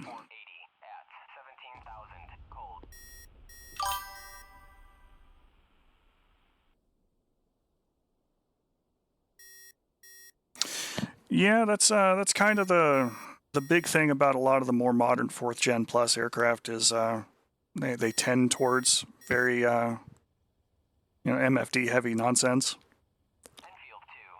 The Hornet is one of those aircraft that I like to recommend to brand new players because it can do a little bit of everything, either the Hornet or the F-16.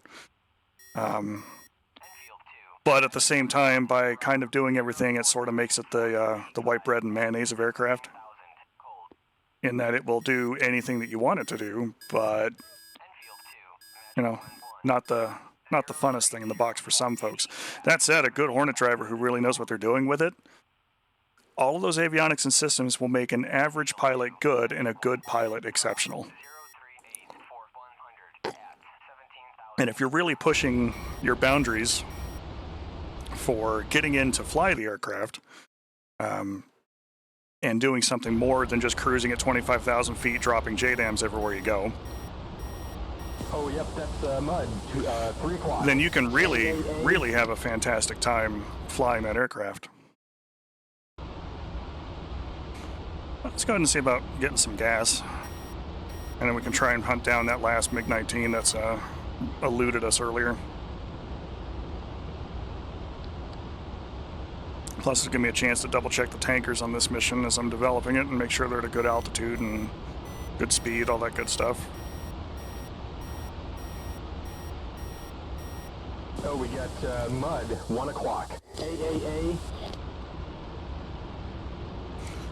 For visceral aircraft, I love the F-4 for that, where it feels like it's very hands-on. It's also a Heapler product like the F-14, so it's very well constructed. Jester's idiosyncrasies aside.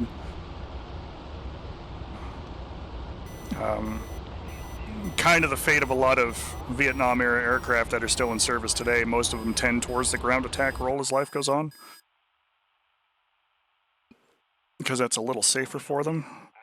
256 and 14 X-ray.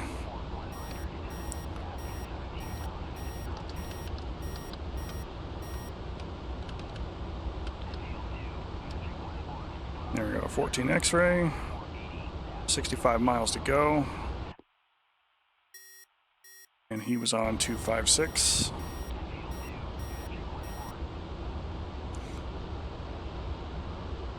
Now, depending upon what you want to do with the aircraft, the F5 is also an option. Granted, the Mirage... We're going to a tanker, buddy. Calm down.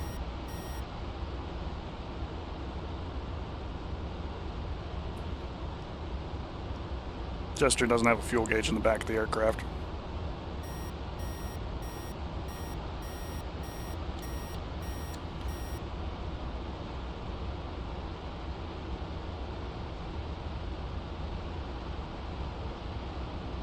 I really do have a lot of fun with this aircraft. I would call it easily my second favorite, with probably the Tomcat as the third. Shut that down because we're going back to the tanker. Save the weapons just because. Good habits and all that.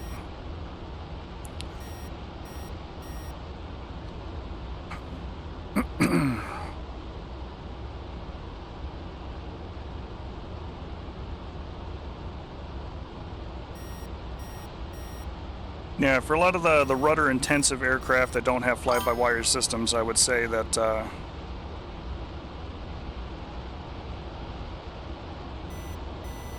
you know, the F-4 and the F-14 are kind of the earliest examples of that. But iHort really slaps that one dare in the face, which is entirely accurate. Because the biggest problem for multi-role aircraft is that you didn't have them until the fly-by-wire era. All of the other spaces in between, the F-4 is really kind of as close as you get to a true multi-role platform like that. The Tomcat is possible, especially with the Bravo and soon the Bravo upgrade, which will be a lot of fun.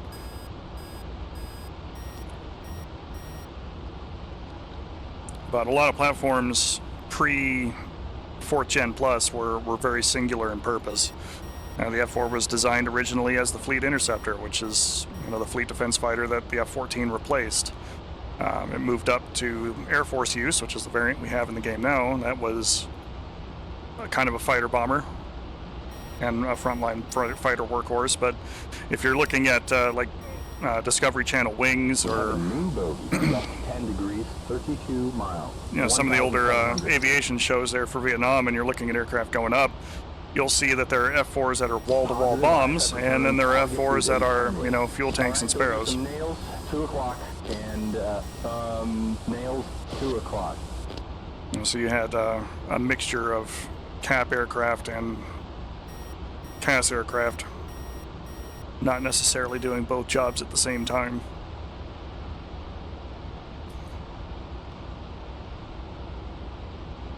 New bogey, left 5, 26 miles, 21,000. 21,000 is probably the AWACS. Positive IFF return. Target is a friendly. It's going to communicate with the tanker. Hello, Texaco. I see a contact. Right 10 degrees, 20 miles, 12,500.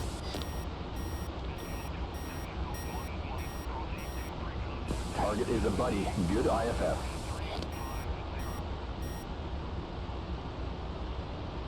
It's moving quick.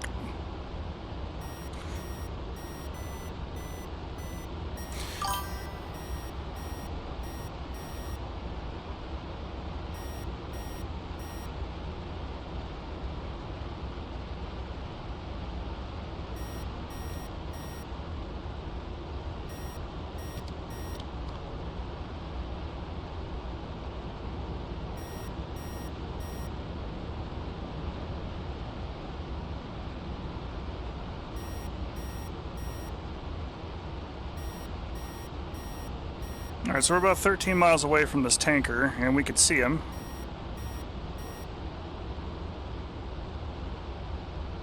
He is that tiny gray dot, tracking left to right.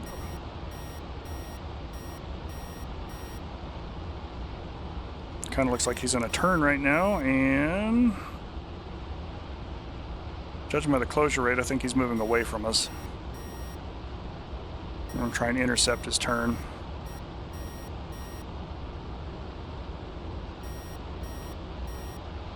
I know you're getting a lot of, like, historical context there with that one, Thunderbird, but it does kind of help answer the question, too, for chasing your dream and your joy. The most hands-on aircraft that I like flying that can be used just about everywhere are going to be the F-4 and the F-14. in terms of what's in DCS right now.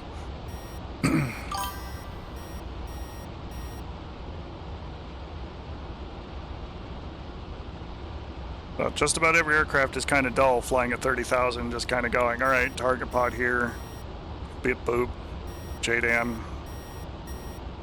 You know, getting in there with a pave spike pod and going, yep, I'm desperately trying to hang on to this target while the bomb is being steered in by somebody else. Yeah, that's a fun time. Challenging, but fun. The F-14 and the F-4 are both very solid aircraft that will do exactly what you tell them to do, even if that means flat spinning yourself to death.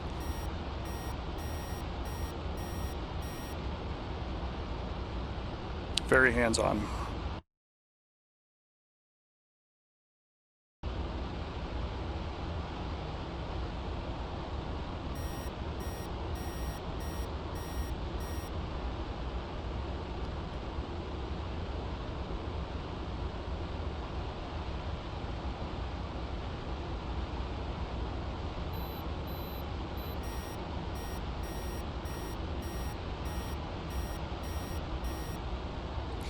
Some of the aircraft that I'm looking forward to flying, going to be things like the F-100D. All right, those are some nails. 2 o'clock. The Panvera Tornado. 2 o'clock. Honestly, probably the Typhoon, because, you know, Strike Eagle's probably not going to be fixed by the time that one comes out. Not the F-35, though.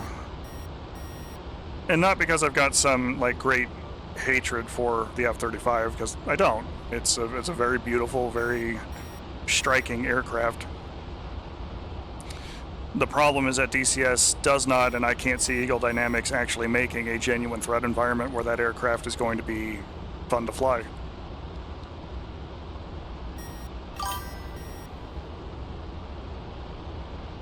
As I already said, I don't think it's going to be dangerous enough.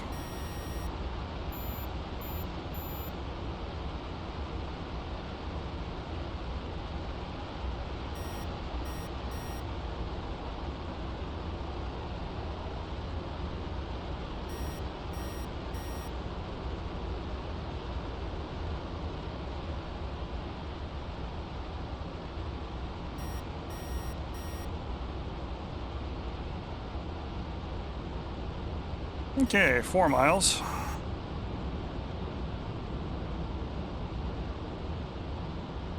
Mr. Tanker's turning around.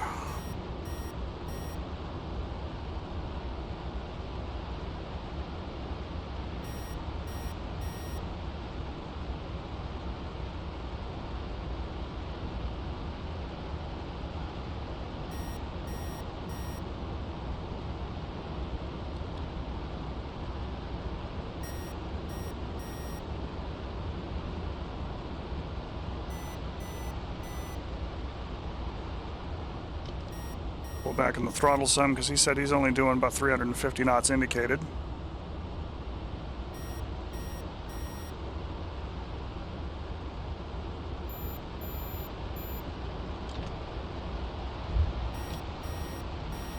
So I want to be careful about how fast we approach him so I don't overshoot the hell out of him.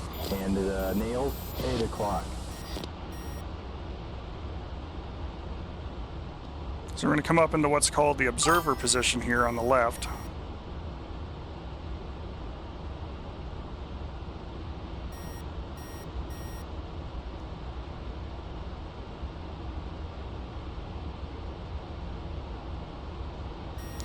What the observer position is going to allow us to do is try and match our speed with the aircraft itself, because when he's telling us that he's flying at 350, it's not exact, it's an average. So we kind of need to get a feel for where he's going to actually be, and then we want to try and trim our aircraft for level flight at that airspeed.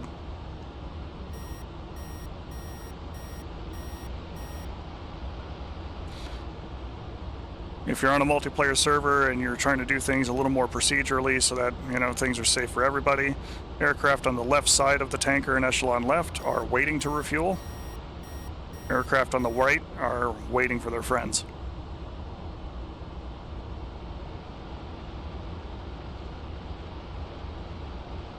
Okay, so we're keeping a fairly decent pace here with him.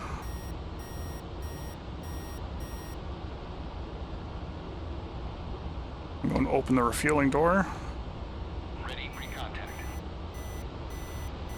Nails 8 o'clock, and nails All right. 8 o'clock. Very important for the F4. Tell Jester to shut his damn mouth.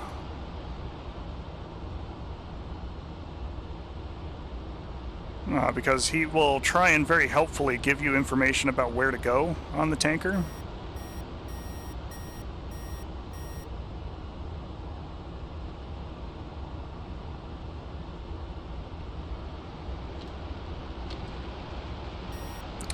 But because his voice lines are, you know, they take time, if you are wobbling back and forth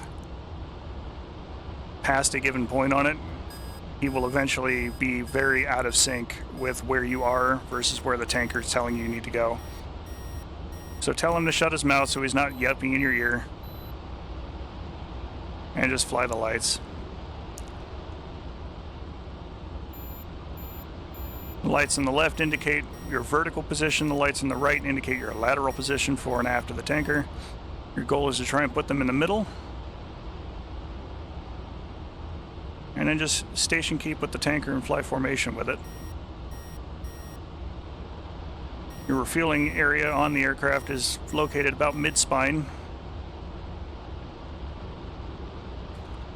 rather than offset like in the F-15 or with any of the probe and drogue refuelers. Maintain our position here. Wiggle our throttles a bit. We are connected. We have a little bit more playroom now, but we still need to make sure that we're flying the dots. And at this point, I'm not able to double check my other window to look at the chat, and we're disengaged. Reset the fuel door. Ready for contact. You don't have to do that with other aircraft, you can just try and reconnect, but for the F4 you do. Otherwise he'll just tell you transfer complete.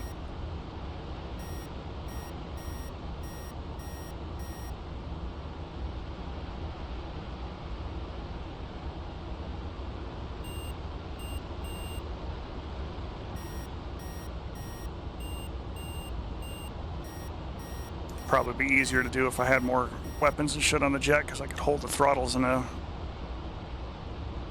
position that's a little easier in my hand.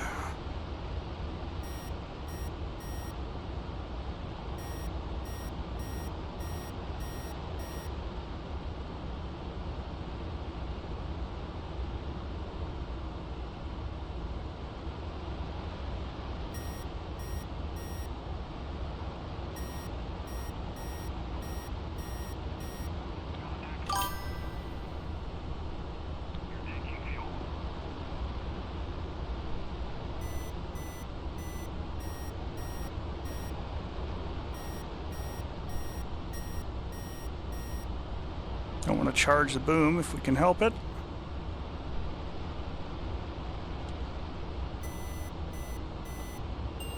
Disengaged.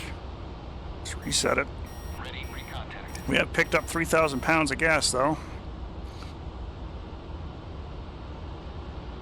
It's going to reset completely here real quick.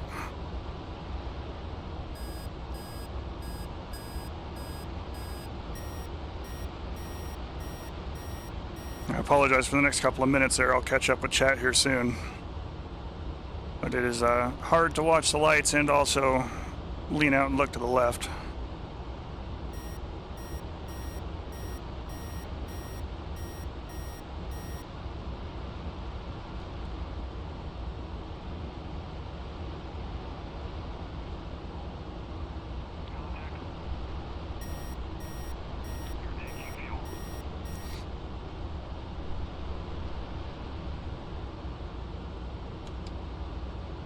Yeah, I figured. Ready for contact.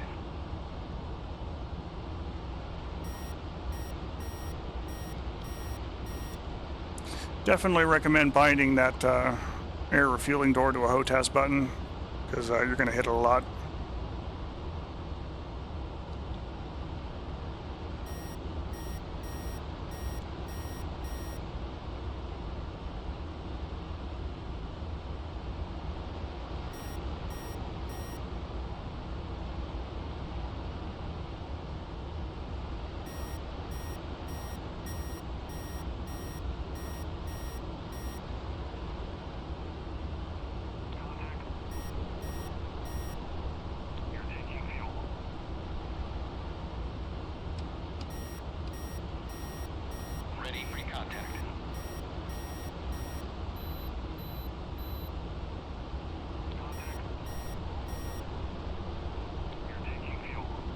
One of the interesting challenges with the F-4E is the CG of the aircraft shifting with the fuel.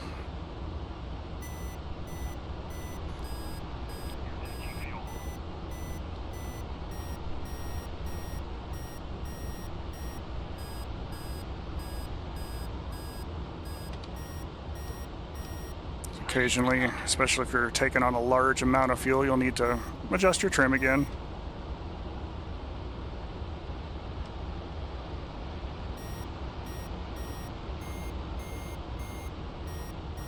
It's an active process, and without any fly-by-wire support, it's not going to do it for you.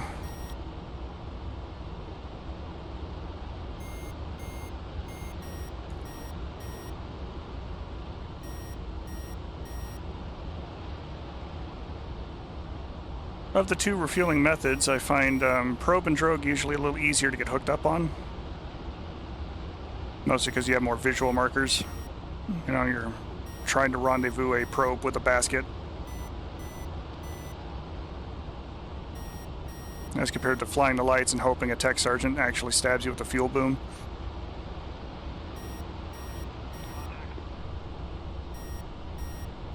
But once hooked up, I find the boom refueling easier, both because you get a faster flow rate than you do out of the hose.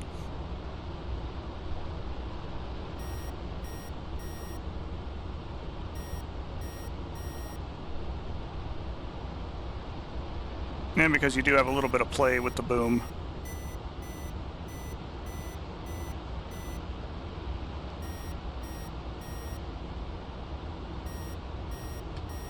Alright, that's going to do it. We got 8,000 pounds. We're going to go ahead and clear back. And we'll reform right. Presumably, if I had other aircraft with me, I could wait on them to refuel with me too. Normally, I wouldn't make that much of a drastic pullback for it. I'm going to try and keep things smooth in and around the tanker. Well, let's go ahead and clear the tanker's airspace here.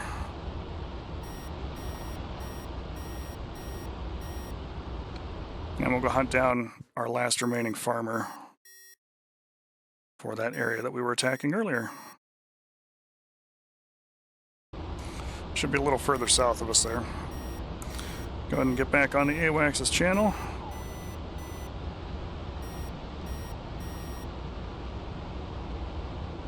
And while we take a short cruise back out to our combat zone, I'll catch up with chat and see what everybody had to say.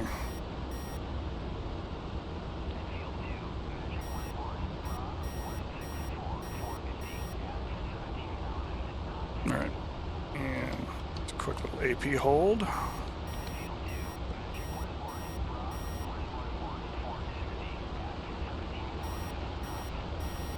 Yep, IADs are definitely important. It's an integrated air defense system, for those not in the know.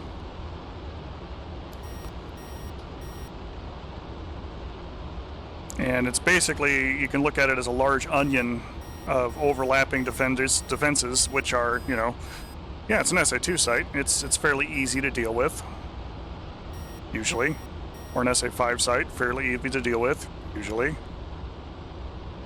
But when you start layering in shorter range SA-3s, SA-6s, SA-8s, Shilkas at low level, SA-13s, SA-9s, you know, if you force somebody to go low, trying to get defensive and put a hill between them and the radar site to dodge the big fat, you know, long range SAM system, you leave yourself exposed to everything at low altitude, which up to and including somebody with a shoulder launcher could really kind of get into you and kill it.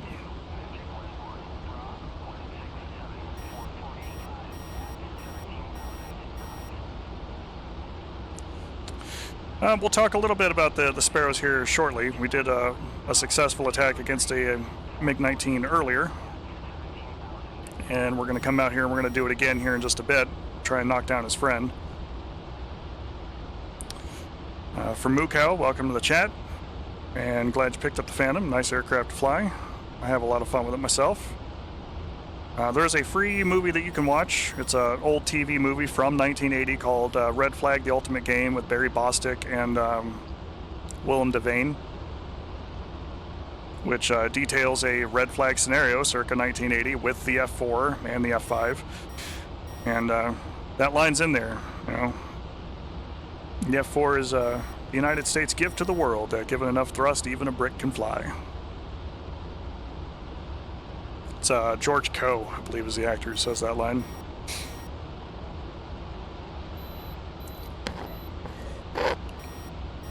All right, we've had our sip of coffee. Go ahead and keep pushing down south.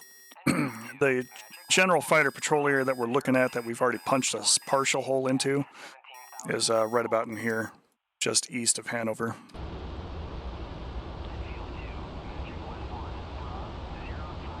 And then for Thunderbolt's benefit, if you're still here watching, my friend, we will talk about the Sparrows, the radar, and try and execute an attack.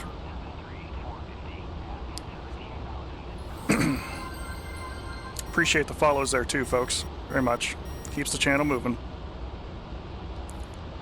So the first thing I'm going to talk about the Sparrows while we're on our way over is that you have several variants that are available to the F-4 and are scattered across other aircraft too, but there's some specific things for the F-4 to keep in mind depending upon which version of the Sparrow you're loaded with. The AIM-7E, the Echo variant, regardless of type, it could be an E1, an E2, an E3, doesn't matter, need 4 seconds of continuous lock time from the radar for the missile to sink its seeker head, promise I can speak, to the actual emitted, radiation onto the target by your own radar. So you'll hear Jester count 1 potato, 2 potato, 3 potato, 4, fire. And he does that regardless of what Sparrow variant you're using, because that's kind of the way he's coded. But the E variant in particular needs those 4 seconds before the weapon is ready to shoot. The Foxtrot variant requires 2 seconds of such time. So 1 potato, 2 potato you could shoot. The Mike variant, the AIM-7M, which I'm using here in this mission today, as it is set for 1982, and that's when that missile became more widely available for us, does not need that time at all. As soon as you've got the target locked, you can pull the trigger and send it on its way.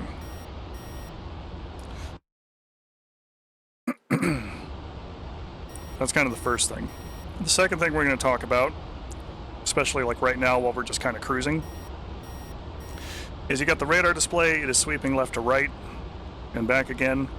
Jester's doing kind of a 2-bar search with that right now, and you can see he's changing the radar elevation ever so slightly as he's making those scans, trying to look for targets and keep the skies clear. But we have a lot of marks here. This area down here on the bottom are ground returns. We know that because it is extremely dense.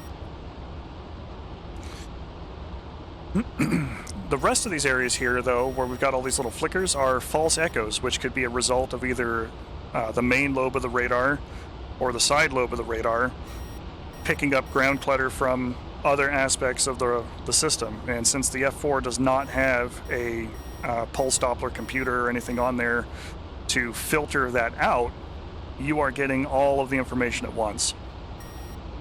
iHort, who's always here on the channel and occasionally jumps in on the streams here with me and flies with me a lot, has forgotten more things about radar than most people have learned in a lifetime, and could fill you in on some of the exacting details as to why.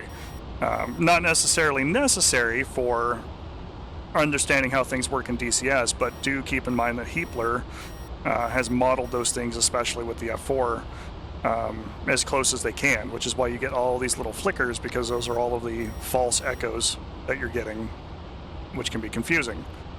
What you are looking for if you're operating in the back seat or if you're monitoring Jester from the front seat are returns that don't disappear between scans.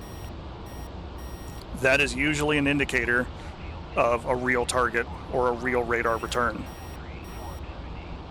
So like this one right here that I got the cursor on right now, it's sweeping by every once in a while,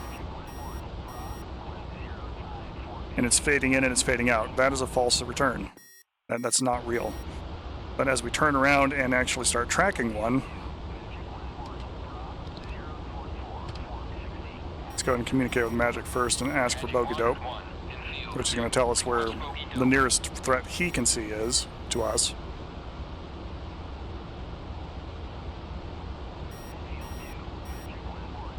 No, that's definitely not it, buddy. Magic 1-1 in field 2. Request bogey dope.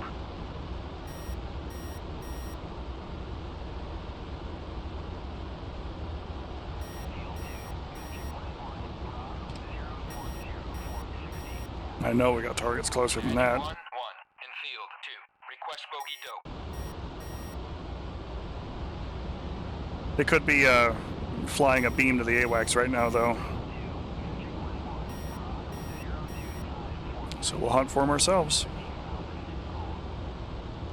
There we go. Okay. So Jester's looking. Actually, I need to tell Jester to open his mouth again.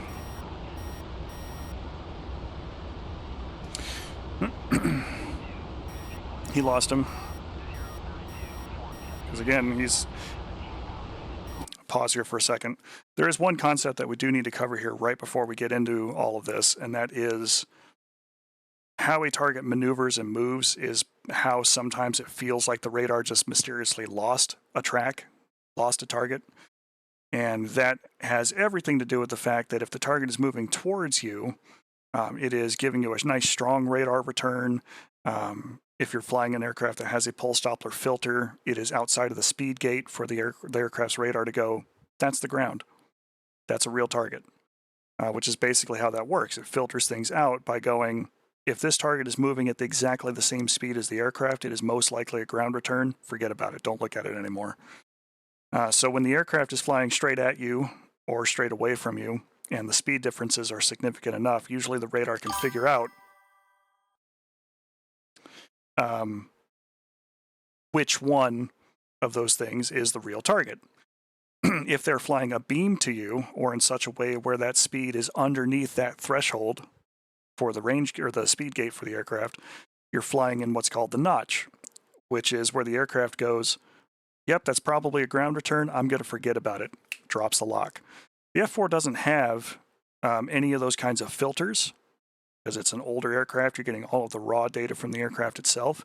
But when an aircraft is flying a beam to the radar, that is, crossing its T or flying perpendicular to your aircraft or nearly so, it is possible for your radar to not see the radar return and lose it.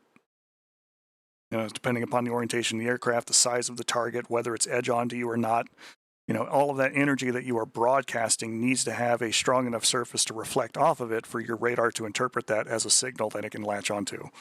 So if the aircraft is maneuvering in that fashion, and that's also why the AWACS just called a target for me 092 for 17 miles. And I asked earlier, and he was like, oh yeah, no, there's stuff that's 80, 90 miles away from you. Well, from where the aircraft or the AWACS is at, it did a little scan with its radar. And based on how the air target was flying at the time, it was like, nope, that's probably a ground return, and it just ignored it, so it lost track of the target.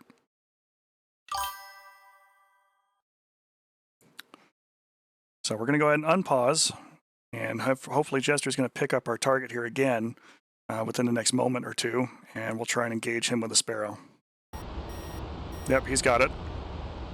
So as we can see, this is a radar return. It is a solid signal. It is lasting between targets. Left 5, 18 miles. Bingo, good luck. So now we have him locked up. It is still difficult to determine whether or not he's going to be a legitimate target. But broadly speaking, if we have a stable range gate, if that's not bouncing all over the damn place, and if he's not maneuvering super hard, so the intercept dot is flying all over the place, like now he's starting to turn, so it's going to wiggle a bit, this is most likely a good lock. If those range gates are constantly fluctuating, you most likely have a false return.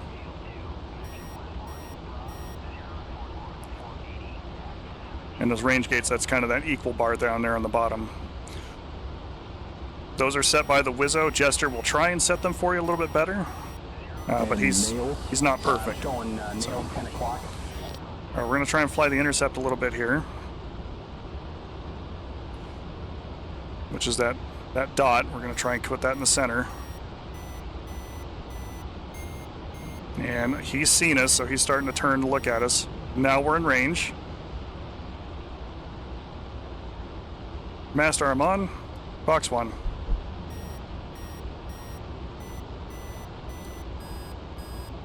Another good telltale sign.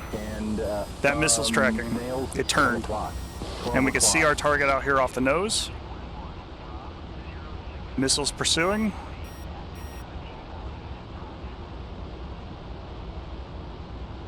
He probably defeated it. Fox 1 again. Nope, he's dead. He's dead. It found him. Nails, 12 o'clock. Glad the interlock saved me on that one.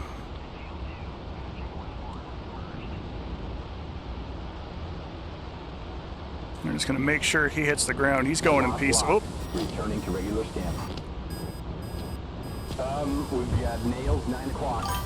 And some speed on the nails, aircraft. 9 o'clock.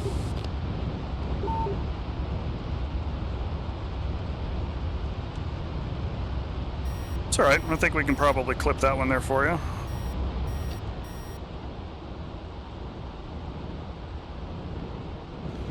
Ooh. Yep, she did not like that I flew and gave her rudder inputs the way that I did earlier, but we're back under control.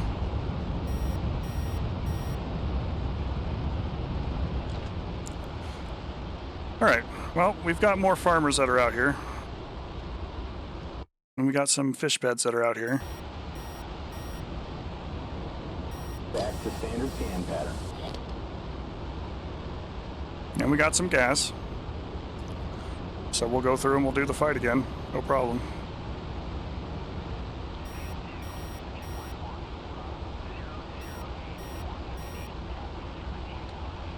That said, I think...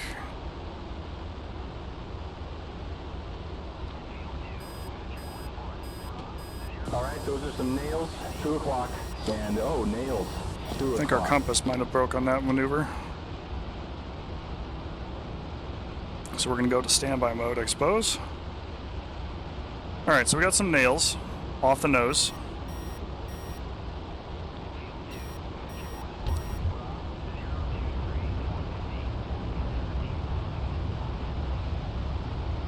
Yeah, I definitely broke that gauge. It's going to be fun.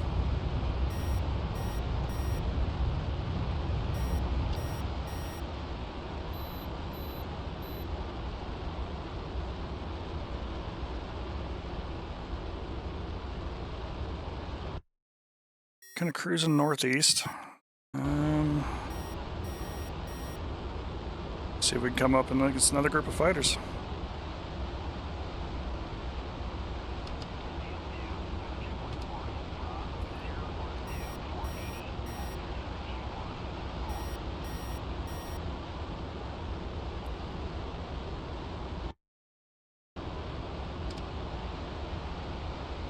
Do I have anything closer? 1-1 in field 2. Request bogey dope.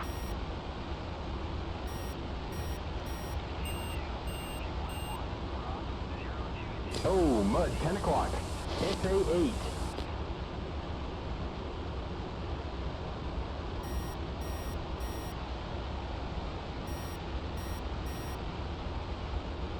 He's saying I got something 80 miles away from me there.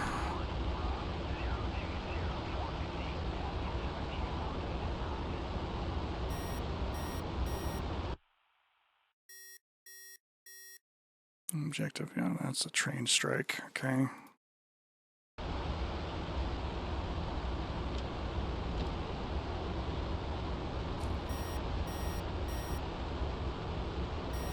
Gonna climb over that a little bit. Oh, banana bread's always a good choice.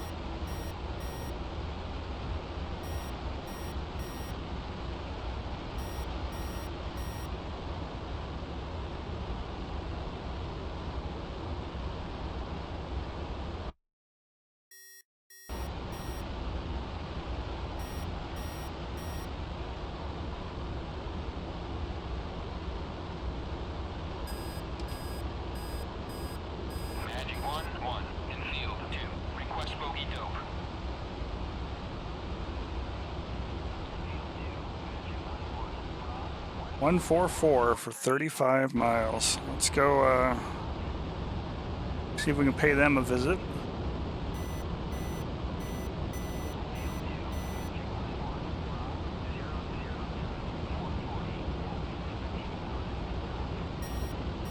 It's going to be out this direction.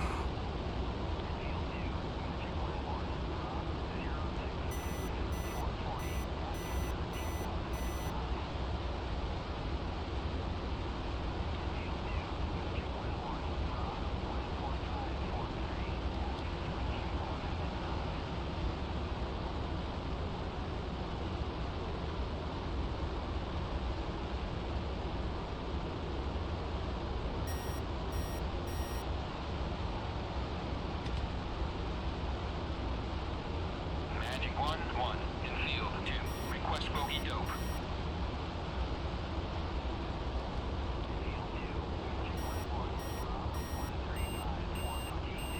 Mud on our nose, 12 o'clock. SA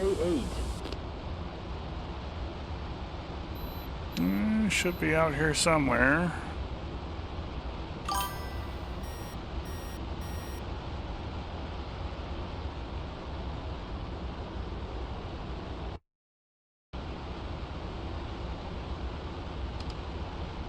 We're gonna need to be careful with how we dive down because there's a Magic 1-1. SAM site down here. Request bogey dope.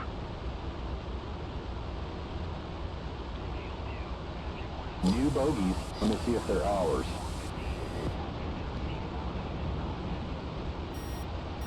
We have a Bandit 2-shift bra, left 14 degrees, 14 miles, 17,000. Okay? Alright, returning to standard scan.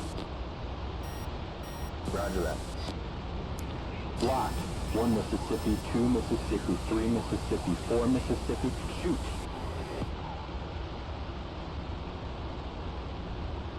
It's inside of 10 miles, but probably cold. Perhaps. Nice stable bars. It's probably a good lock. Mud, 12 o'clock. SA2, back to standard scan. Okay, that's going to be right off the nose. Okay. There they are. Locked. 1 potato, 2 potato, 3 potato, 4 potato, shoot.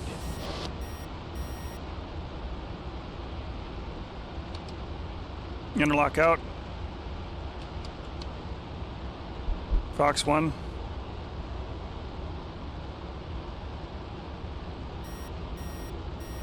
It's kind of outside parameters, and it may not be tracking quite as well as it should. And, nails, heads up, I've got, nails, 11 o'clock. Copy. Back to standard scan pattern. Locked Bandit, 11 o'clock. That's better. That's better.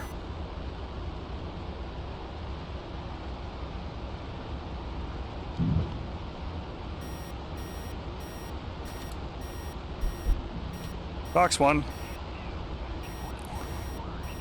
It's hooking over.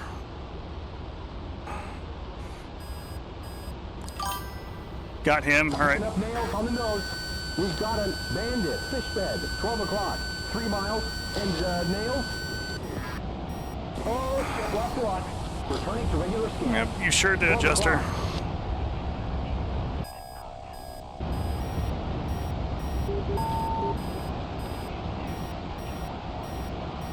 There he is.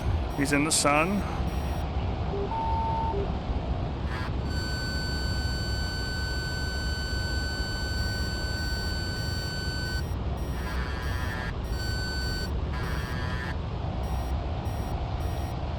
Why missing no come off rail?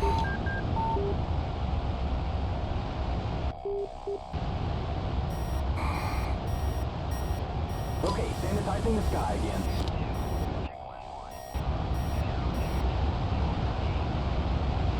God, I hate that. That was a good shot.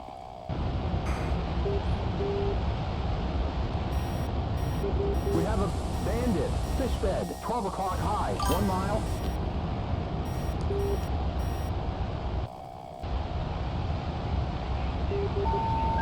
2 o'clock high now, 2 o'clock high. Go over here.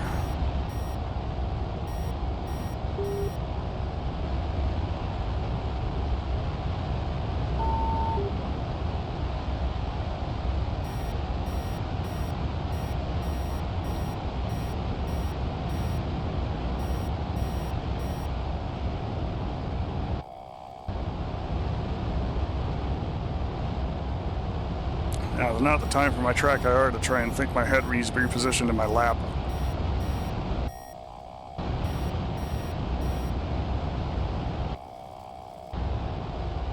God, he's such a tiny target. 12 o'clock high. All right, here he comes. Now.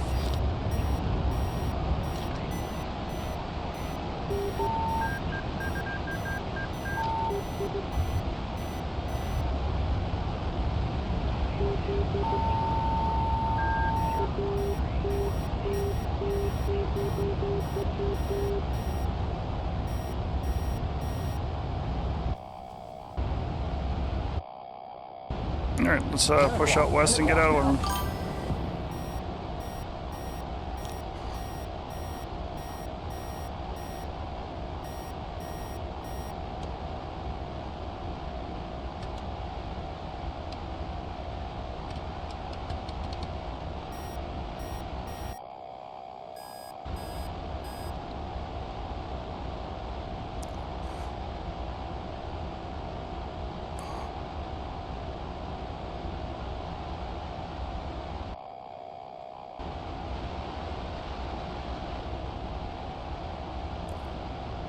Don't like that he's coming at us out of the sun.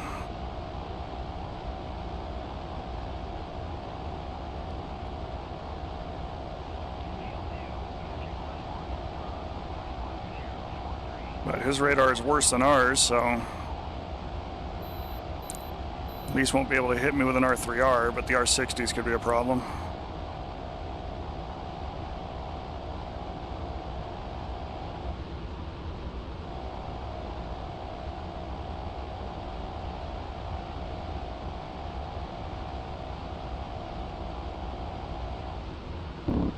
Okay. Make sure the triggers are actually working. I should have had missile release on that other shot.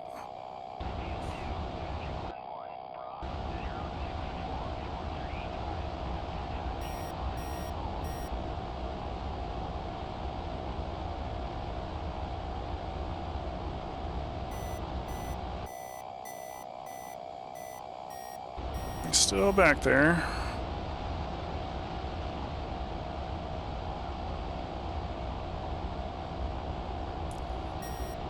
Keep pushing for West Germany.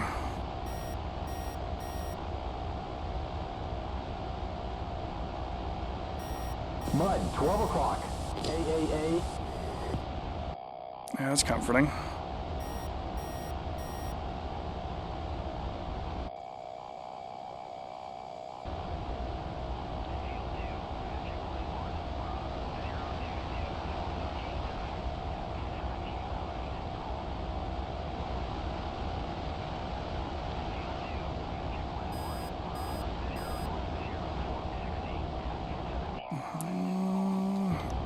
Get him out of the sun.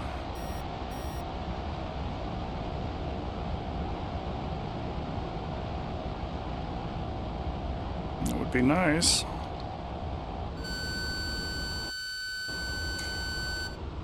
Good radar lock. I hope. Probably not. Definitely not. We have a bandit. Fish bed, 1 o'clock. 3 miles.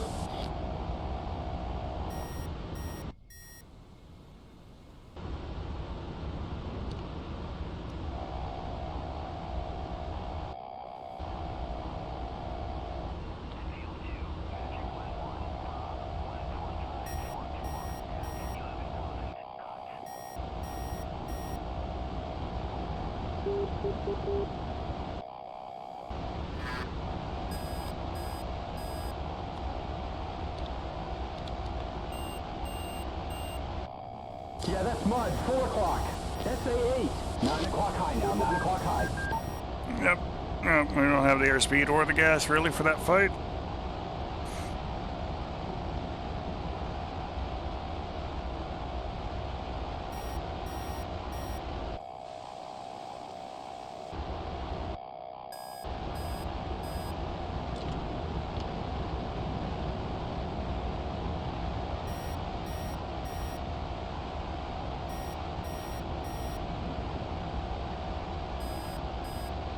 I'm getting nails 4 o'clock.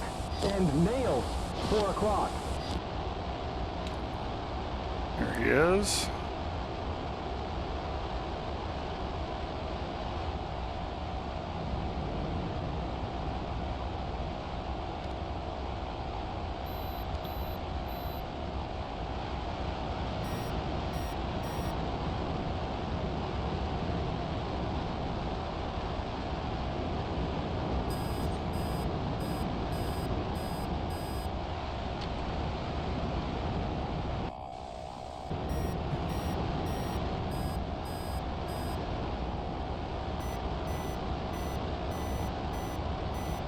I've definitely jarred my sensor around a little bit. He's right behind us. Shake him.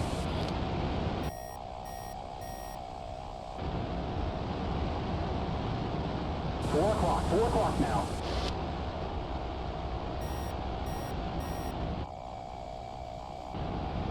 We got our 5 o'clock.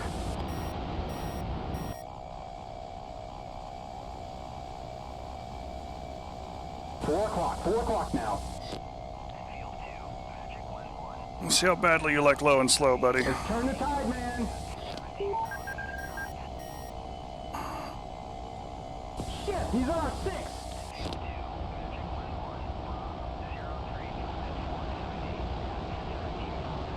One o'clock.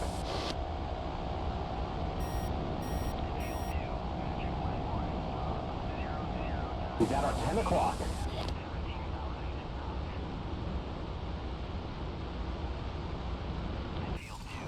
Two o'clock now.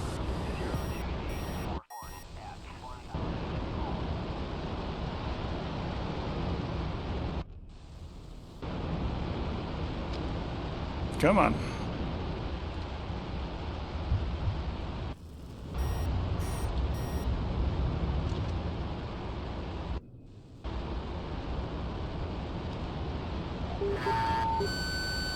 There he is on our 12.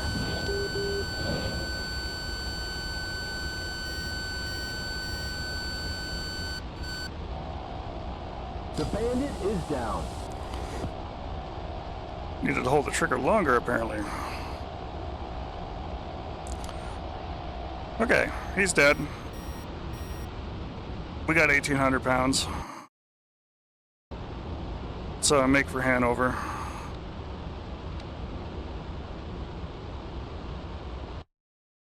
Which is out here to the west.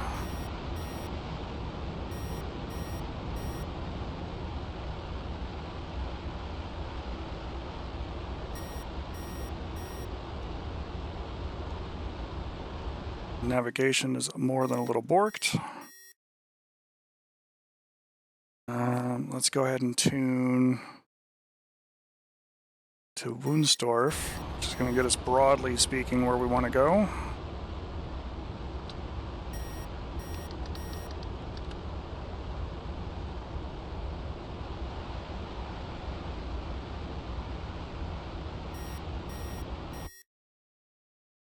$116.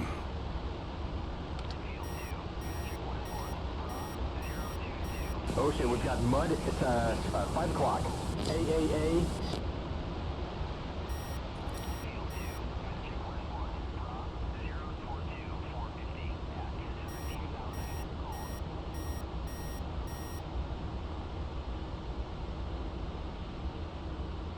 It's nice that the textures have disappeared there.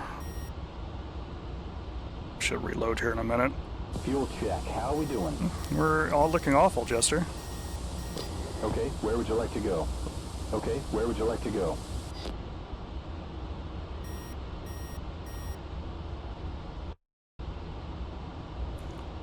Back to regular scan. Not able.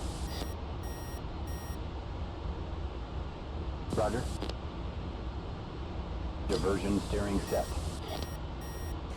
They make finding a runway a little difficult if the terrain itself is gone.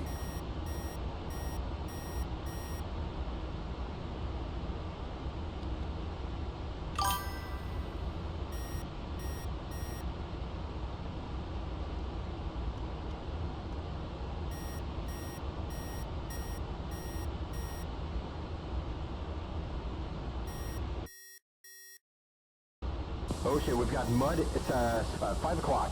AAA.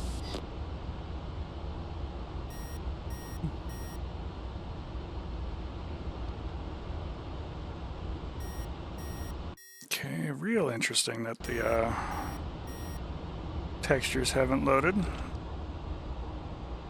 There we go. There we go. Now we're in business.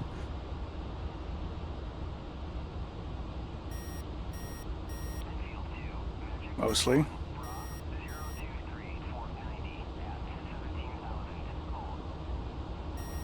It's an interesting thing to experience. Wonder if that's just something new here for this particular map and the way it's handling all the new texture loading with the latest update.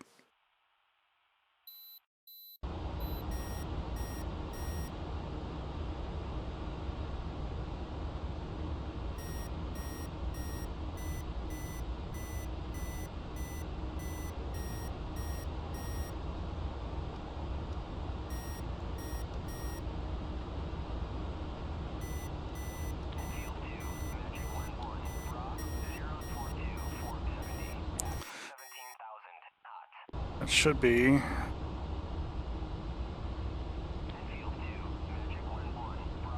off the nose.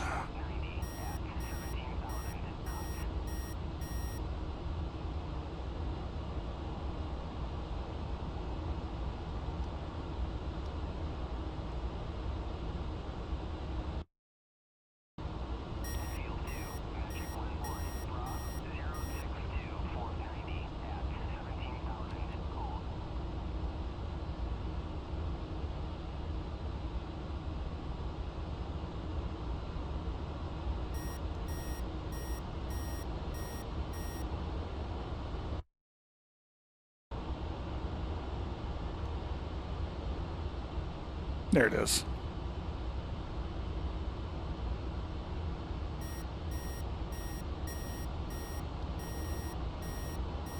Alright, as before, let's bump our seat up.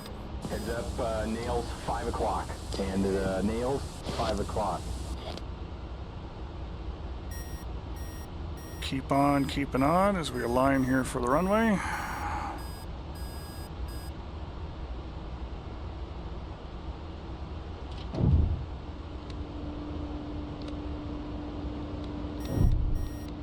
And gear, flaps, pressure, warning lights, anti-skid.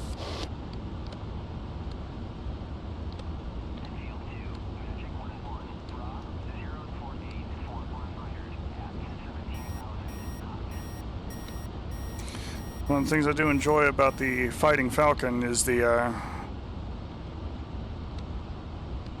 lack of all these canopy frames.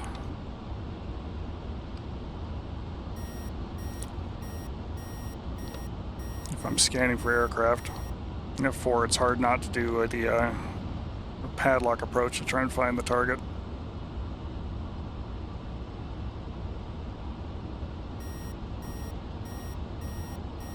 You still have to align weapons, which means being in the seat to do it.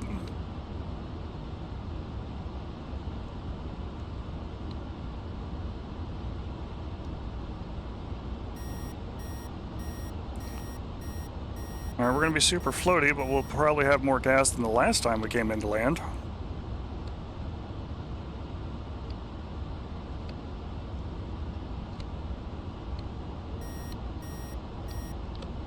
Adjusting the trim here a little bit.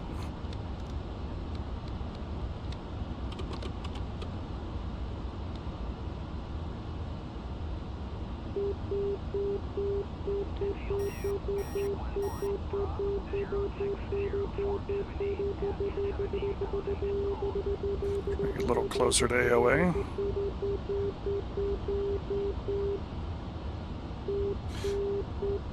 It's the continuous beep that you get out of the oral tone system is on AOA.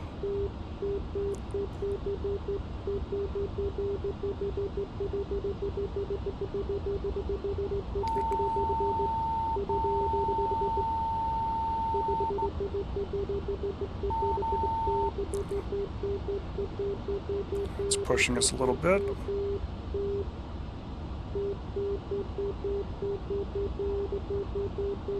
Crab it in a little.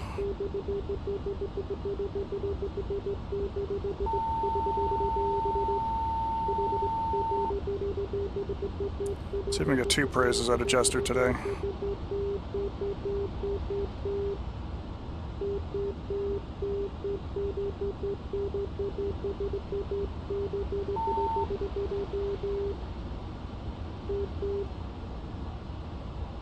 Or float all the way down the runway.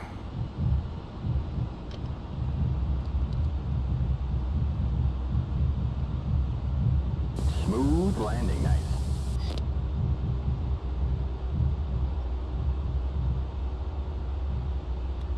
Thank you, Drogue Shoot. I appreciate you.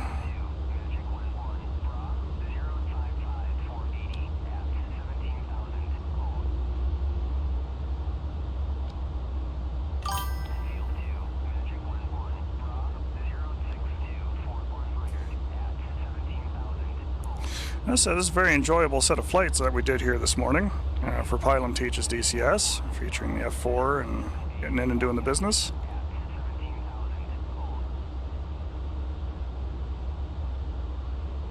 I'll have to go back through the VOD and I will see if I can clip that first Sparrow engagement that you missed thanks to an ad. And get that posted up there so that you can see how that works and kind of see what a better sight picture looks like trying to grab them on the radar. In some ways it is a little bit of guesswork and science, because that's kind of just how that tends to go in the F4. But broadly, you're looking for an intercept dot that moves in relation to the target, especially if you can see the target. Let's go ahead and leave our Drogue Shoot here for the FOD team to pick up. And a stable range gate that, you know, again, closes and shifts with the maneuvering of the actual target. Once you actually have a target locked, if it's dead center in the crosshair, then you are looking at the target itself.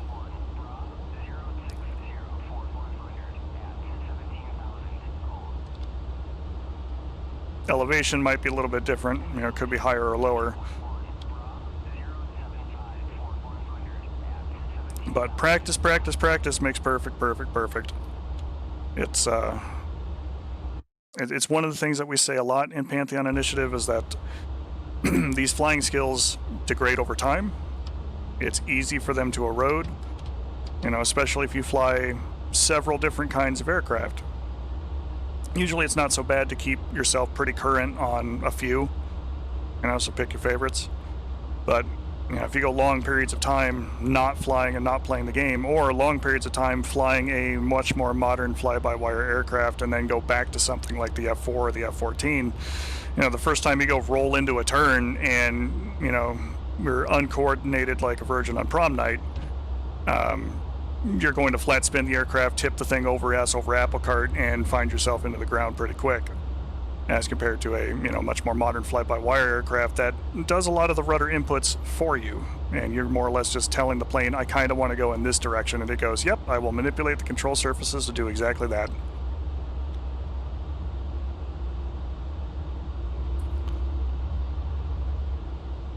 Kind of the defining characteristic of the very early 4th gen aircraft like the Tomcat and, you know, some of the later 3rd gen aircraft like the Phantom or the Mirage is very, very hands-on where those things are concerned. And if you're not using the rudder to coordinate your turns and to maneuver, especially at low speed, high AOA, you can really, really get yourself into a bad place very quickly.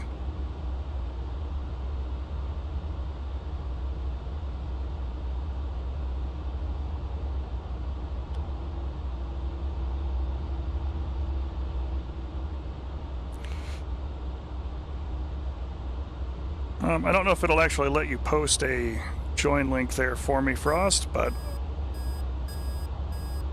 let me see if I can copy and paste it into the channel myself.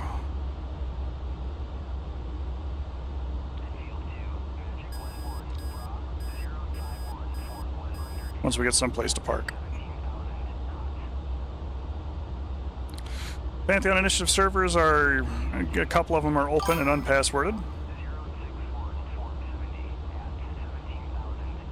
Anybody's welcome to fly there anytime, and as soon as I get this mission a little bit further developed, I'll probably have this one running on the server as well.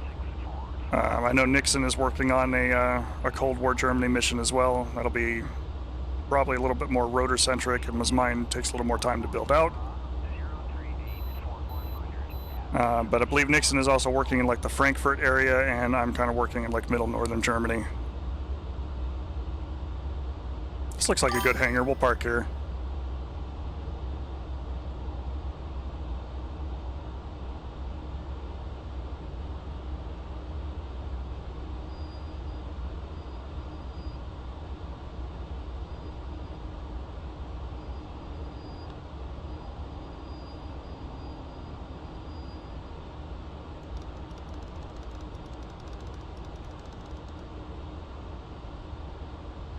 Roger.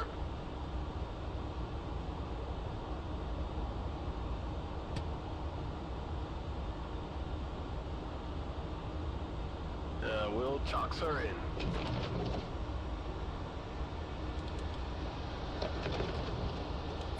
Put my helmet here on the little dashboard. Call for the ladder. Roger. Get yelled at by the crew chief for breaking the INS system on the jet. And probably busting some gauges. Yep, done.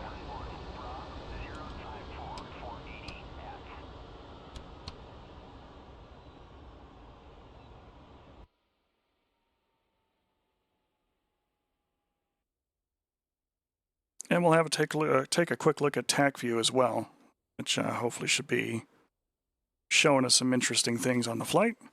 Let me go ahead and get that join link here for you real quick.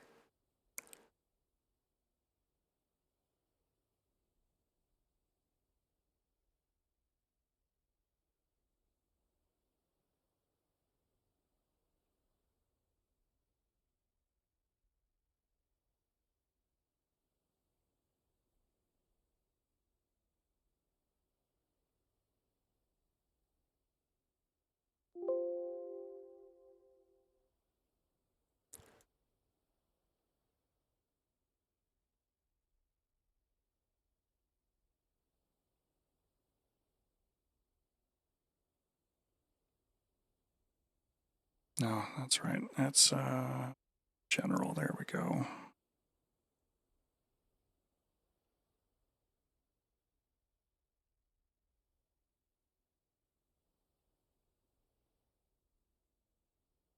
Just going to go ahead and plop this, send it to Frost. Don't worry about it. That's going to get me the actual Discord link for Pantheon Initiative server, which I should be, yep, it lets me post it myself. There you go. That'll get you into Pantheon Initiative's Discord. You're more than welcome to fly with us, talk with us, hang out with us. There's a lot of really good, knowledgeable people there for it. For your F4 drivers in particular, there are a few that you can check out and try and work out some time with besides myself. iHort and Trigger are probably the two bigger go-tos for that. I do spend the most time in the aircraft with folks, but, you know, see if we can get other people on there for it. Levi has been working a little bit on that as well, so those are people that can be points of contact for that.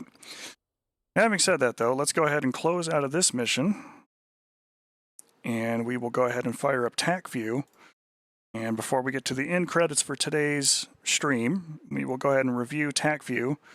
And, oh, there's Thunderbolt. Welcome.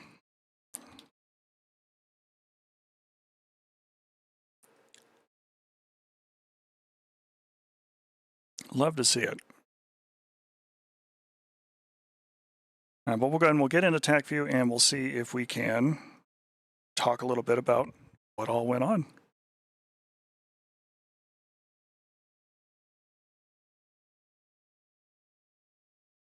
me just a minute while I fire that program up.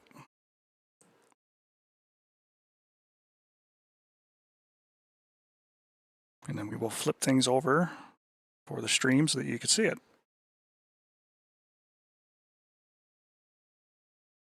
That said, I'm sure because of how new this map is and the people who make TACView haven't updated it at all, some of the ground textures might be a little lacking in that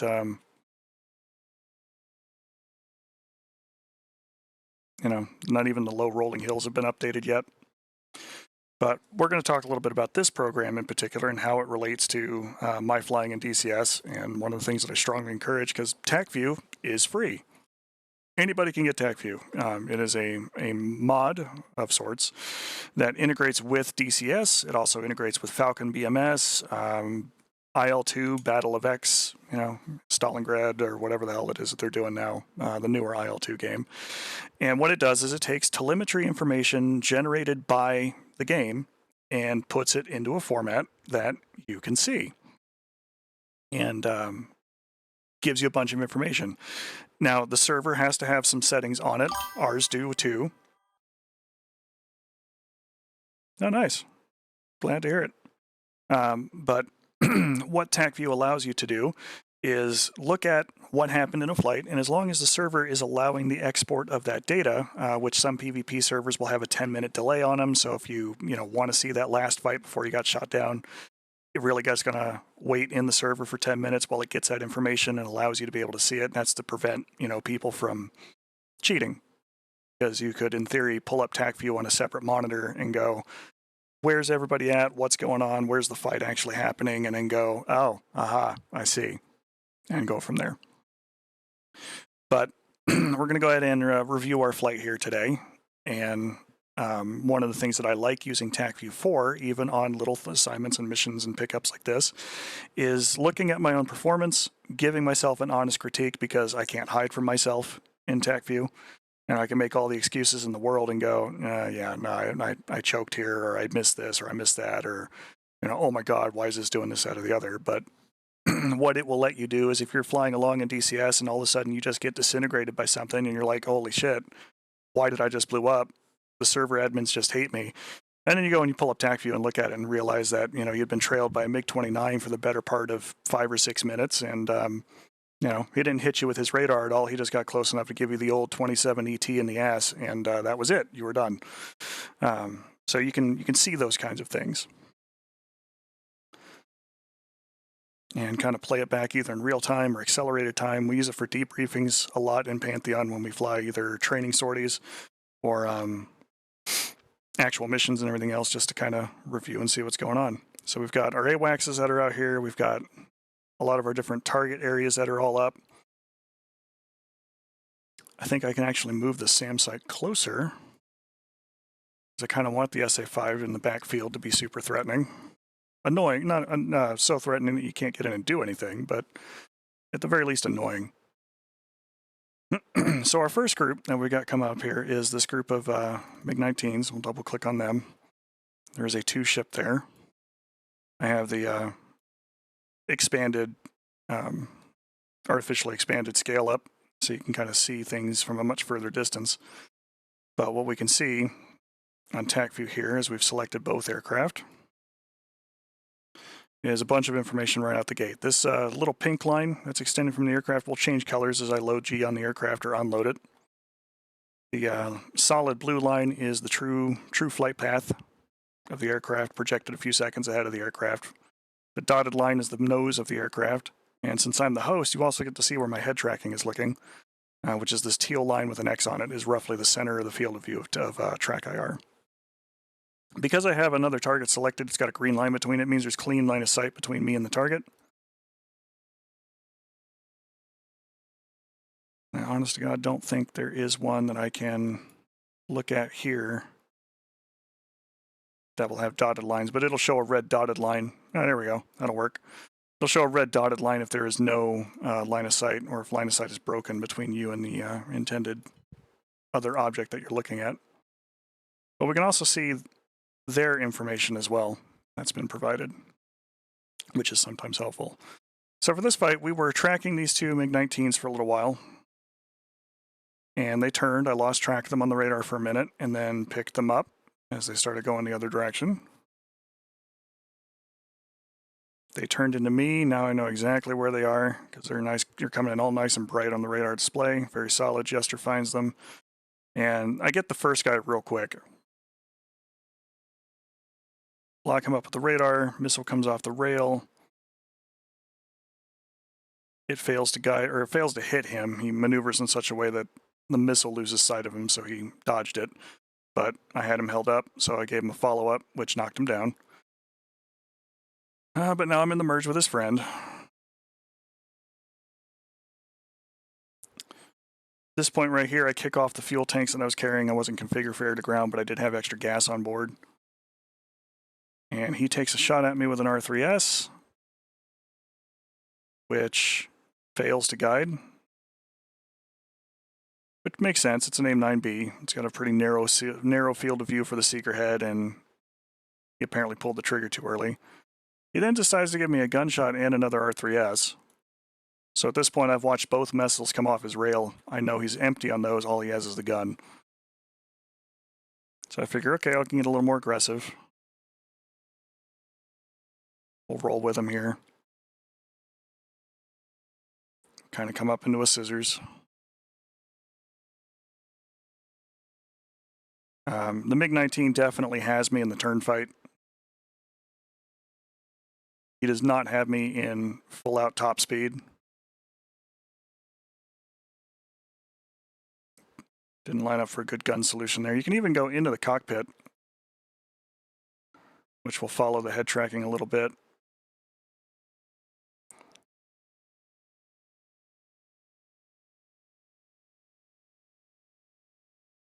Which can be a little jarring if you're watching the whole thing in first person. But it does allow for things like, you know, when you get close somewhere, you can look at it and go, I probably could have pulled the trigger on the gun here and killed him. But I wasn't set for that. I was trying to get him with a Sidewinder. So, you know, again, I definitely screwed the pooch on that one. I could have had him in this head-on pass, but I really needed the gun selected, and I didn't have it. I was on the wrong weapon at the wrong time. So we go right back into the scissors again. He's got reset to neutral, and I think at this point I'm just going to leave. I'm going to go full out, high altitude, low speed, or low altitude, high speed, and get away from him. He's retreating back to where he's going. We get into the tangle again because I lost track of him. I lost track of him when he did this nonsense because he went up into the cloud. And then by the time I saw him, we merged. Same thing, pulled the trigger, not a good shot, not a good position. The 9 Lima does not have the energy to make that turn, and so it didn't.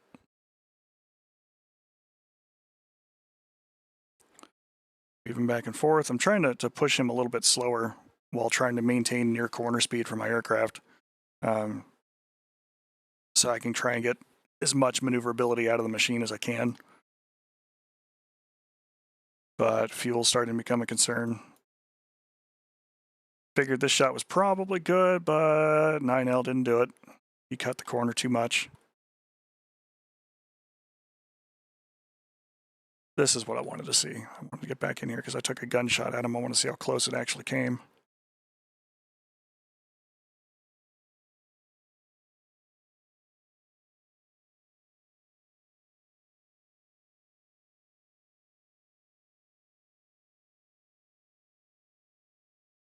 If I had the nose up a little bit, I might have been able to catch him, but he got through it.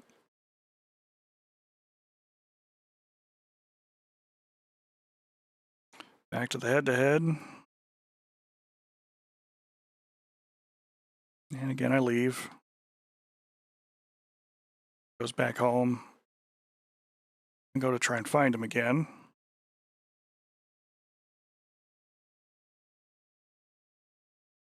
Thought I had him locked up, but it was a false return. Sparrow went off into space. And I was like, nope. Nope. Very low on fuel now. I actually see my fuel indicator. Some aircraft will display it. The F-4 is one of them. Also displays my flow rate in pounds per hour.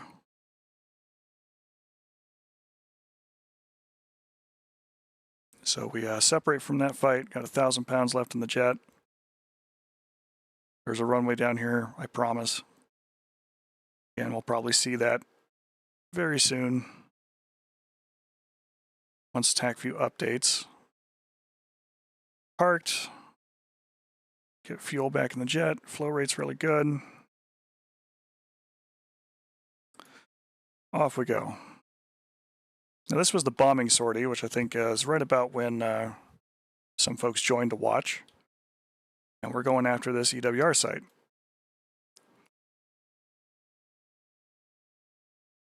We're looking for it, looking for it, looking for it. We find Star Wars level tracers coming up after us. It's one of the things that I like about the 57mm tracers is while they are not super lethal, get some of the cinematic feel for it, and if you're not paying attention and not doing anything to defend yourself from it, they will absolutely wreck your face. But there's also 100mm KS-19s in that battery too, which is kind of fun. All right, so Mr. Maverick goes in and hit the SQN-9, that's the fire can radar, and destroyed a couple of S-60s that were co-located with it. And this is about when I think Thunderbolt was asking his first set of questions.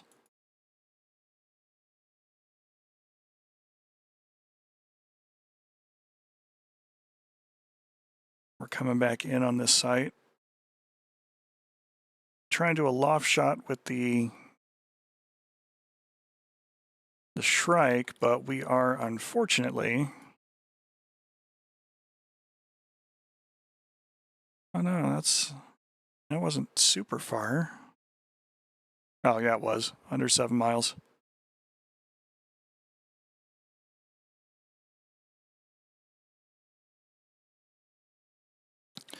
Ideally, I kind of want to be about 9 miles away when I start the pitch up to try and shoot that thing, and I did not get indicators for it until I was much closer, which is unfortunate because the Shrike's little narrow 3-degree seeker head looking for its target fell into nothingness.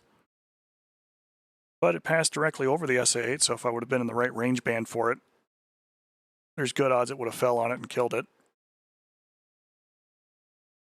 That's really the limitations with the AGM-45. One, you have to have the right seeker head attached to the weapon, because if it's not able to see the radar that it's looking for, it won't track to it. But it also has an extremely narrow field of view for where it needs to go. And if you're using it in direct mode, you've got to be pointed just about right at the target and in a lot closer so that the missile sees what it's looking for shortly after it comes off the rail. In the loft mode, you can get a little bit of distance, but you're hoping to basically to go alley-oop with the missile. And as it comes down out of this ballistic arc, it falls down a line where that 3-degree seeker head overlaps with your intended target, and then it will steer itself to get there.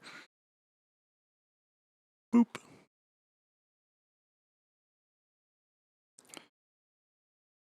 We got away from... See, my chaff patterns worked out really nice. I like that. Used it in double burst and salvo mode. Seemed to be a little more effective for dealing with the SAM threat. Saw the tracers come up, yanked the aircraft over. Like, okay, I got where I want to go. Coming in for the bomb attack. Latch the target. Should pull up here in just a moment.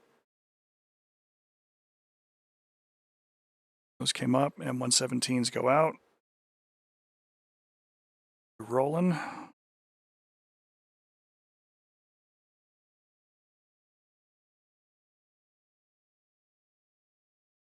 Well, if the SQ-9 was still alive, it would have been killed. But we did kill our intended target, which was our primary target for this area, of the early warning radar. That bomb pretty much hit it square on. And we were able to damage some other S-60 emplacements while we were there too. That's a good pass. Extended a little bit. We still had a couple more bombs left. and I wanted to try and kill those Shilkas. Saw those tracers come in. We looked out the window at those for a minute. And then oh, right, yeah, the whole site's right here. And we managed to outrate the Shilka, doing a knife edge pass, trying to present a minimum aspect target to him. Super, super close in. So he thankfully wasn't able to hit us as we popped out over the top of those trees for him. But he gave us away his position.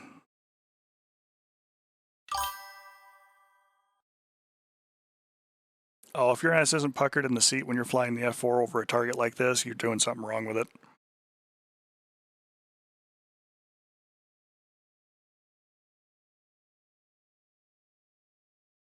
But we did kill the S-60s. We didn't kill the Shilkas. The bombs fell just a little bit too short for that.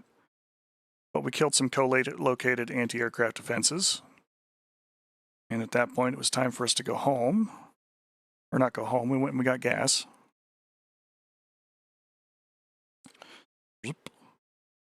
Getting the fuel, getting the fuel, getting the fuel, getting the fuel.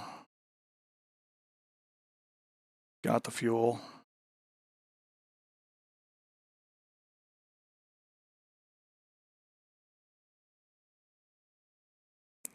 We hunted down our one wayward soul. Good lock on him. And killed. That's going to be the one that I want to clip. That's really kind of a perfect identification and shot against a single target. But then I was like, okay, you know what? I know there's fish beds out here. Let's go find some. And so we did. And that one went off into La La Land. Kicked all the other rails off because I needed my third Sparrow, and I still had a centerline rack on, so I wasn't able to drop it. That killed him. And then here's the infuriating part. I was in a good position here, but I didn't hold the damn trigger down long enough to shoot the Sidewinder.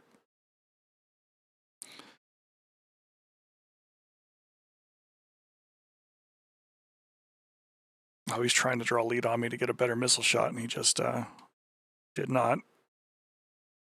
And then we're head-to-head again. This was trying to play with him lower and slower, which for the MiG-21 and the F-4 is not all that slow. Between tiny wing energy and big fat lead sled. But we did manage to push the overshoot.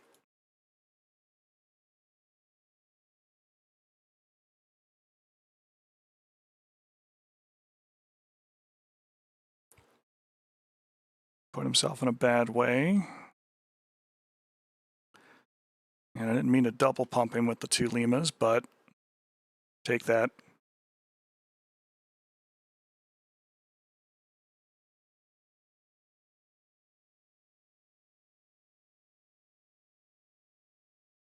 And then we came home, and that's the end of that.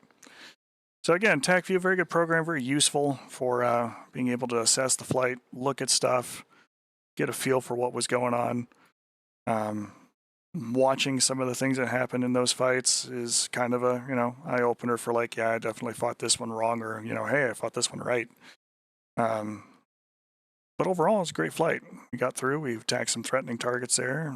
Looks like the areas are spawning correctly like they're supposed to. There's lots of electronic early warning radars and different objective areas that are popped up, so it'll be fun to try and get all the boys on to hit as we get this ready for a version 0.5 release and happy fun time. But let's go ahead and flip things back over and then close it out for today's adventure. All right, so first things first, the usual spiel. If you would like to subscribe, that is a surefire way to get me to log in and spend some one-on-one time with you. Not counting any of the time when, we're just up and flying on the server. That's always for free. But if we wanted to arrange for an appointment like that, that is a subscriber benefit, and I will try and work out and make some time for. If you prefer to donate directly, you can do that at coffee.com/biome0mar. We'll use that money for coffee. don't feel obliged to. Really don't. More than happy to just have folks follow and be along for the ride. That matters more to me than the other things. I'll just take the ad money from Twitch and be happy with that. You can catch us in other VODs on the YouTube channel and at Pilum Ramar. And the usual week-to-week schedule there is up on the screen in front of you. Today was Saturday, which was Pilum Teaches DCS. This is my teaching stream that generally begins at 9 a.m. Pacific Daylight Time, which for where we're at next year will just be standard time forever. So that's an interesting change. As far as Monday goes, we have DCS Monday again. That's a little less teaching, a little more just going up and having some playtime, which is always fun. Followed by Classic Games, the classic game we've been playing, which a little tongue-in-cheek on Classic into that one, but it is at least more than 10 years old, is Elder Scrolls V Skyrim. That's been kind of the playthrough we've been doing a bunch of stuff with. And then Friday we get into Arma 3. We've been playing Antistasia a lot there, which has been a pretty fun time so far, and that's at 6 p.m. With that, folks, thank you for coming by and watching today. Always ask for consent, try to communicate best you can with your partners, and try to be genuinely decent human beings. I will catch up with you very soon and next time. And with that, if you ever have any questions, reach out, let me know, send me a DM, talk to me in a chat somewhere, leave notes in the comments section of the YouTube videos. We'll go from there. Thanks for watching, folks. Enjoy your day, and Pilum out.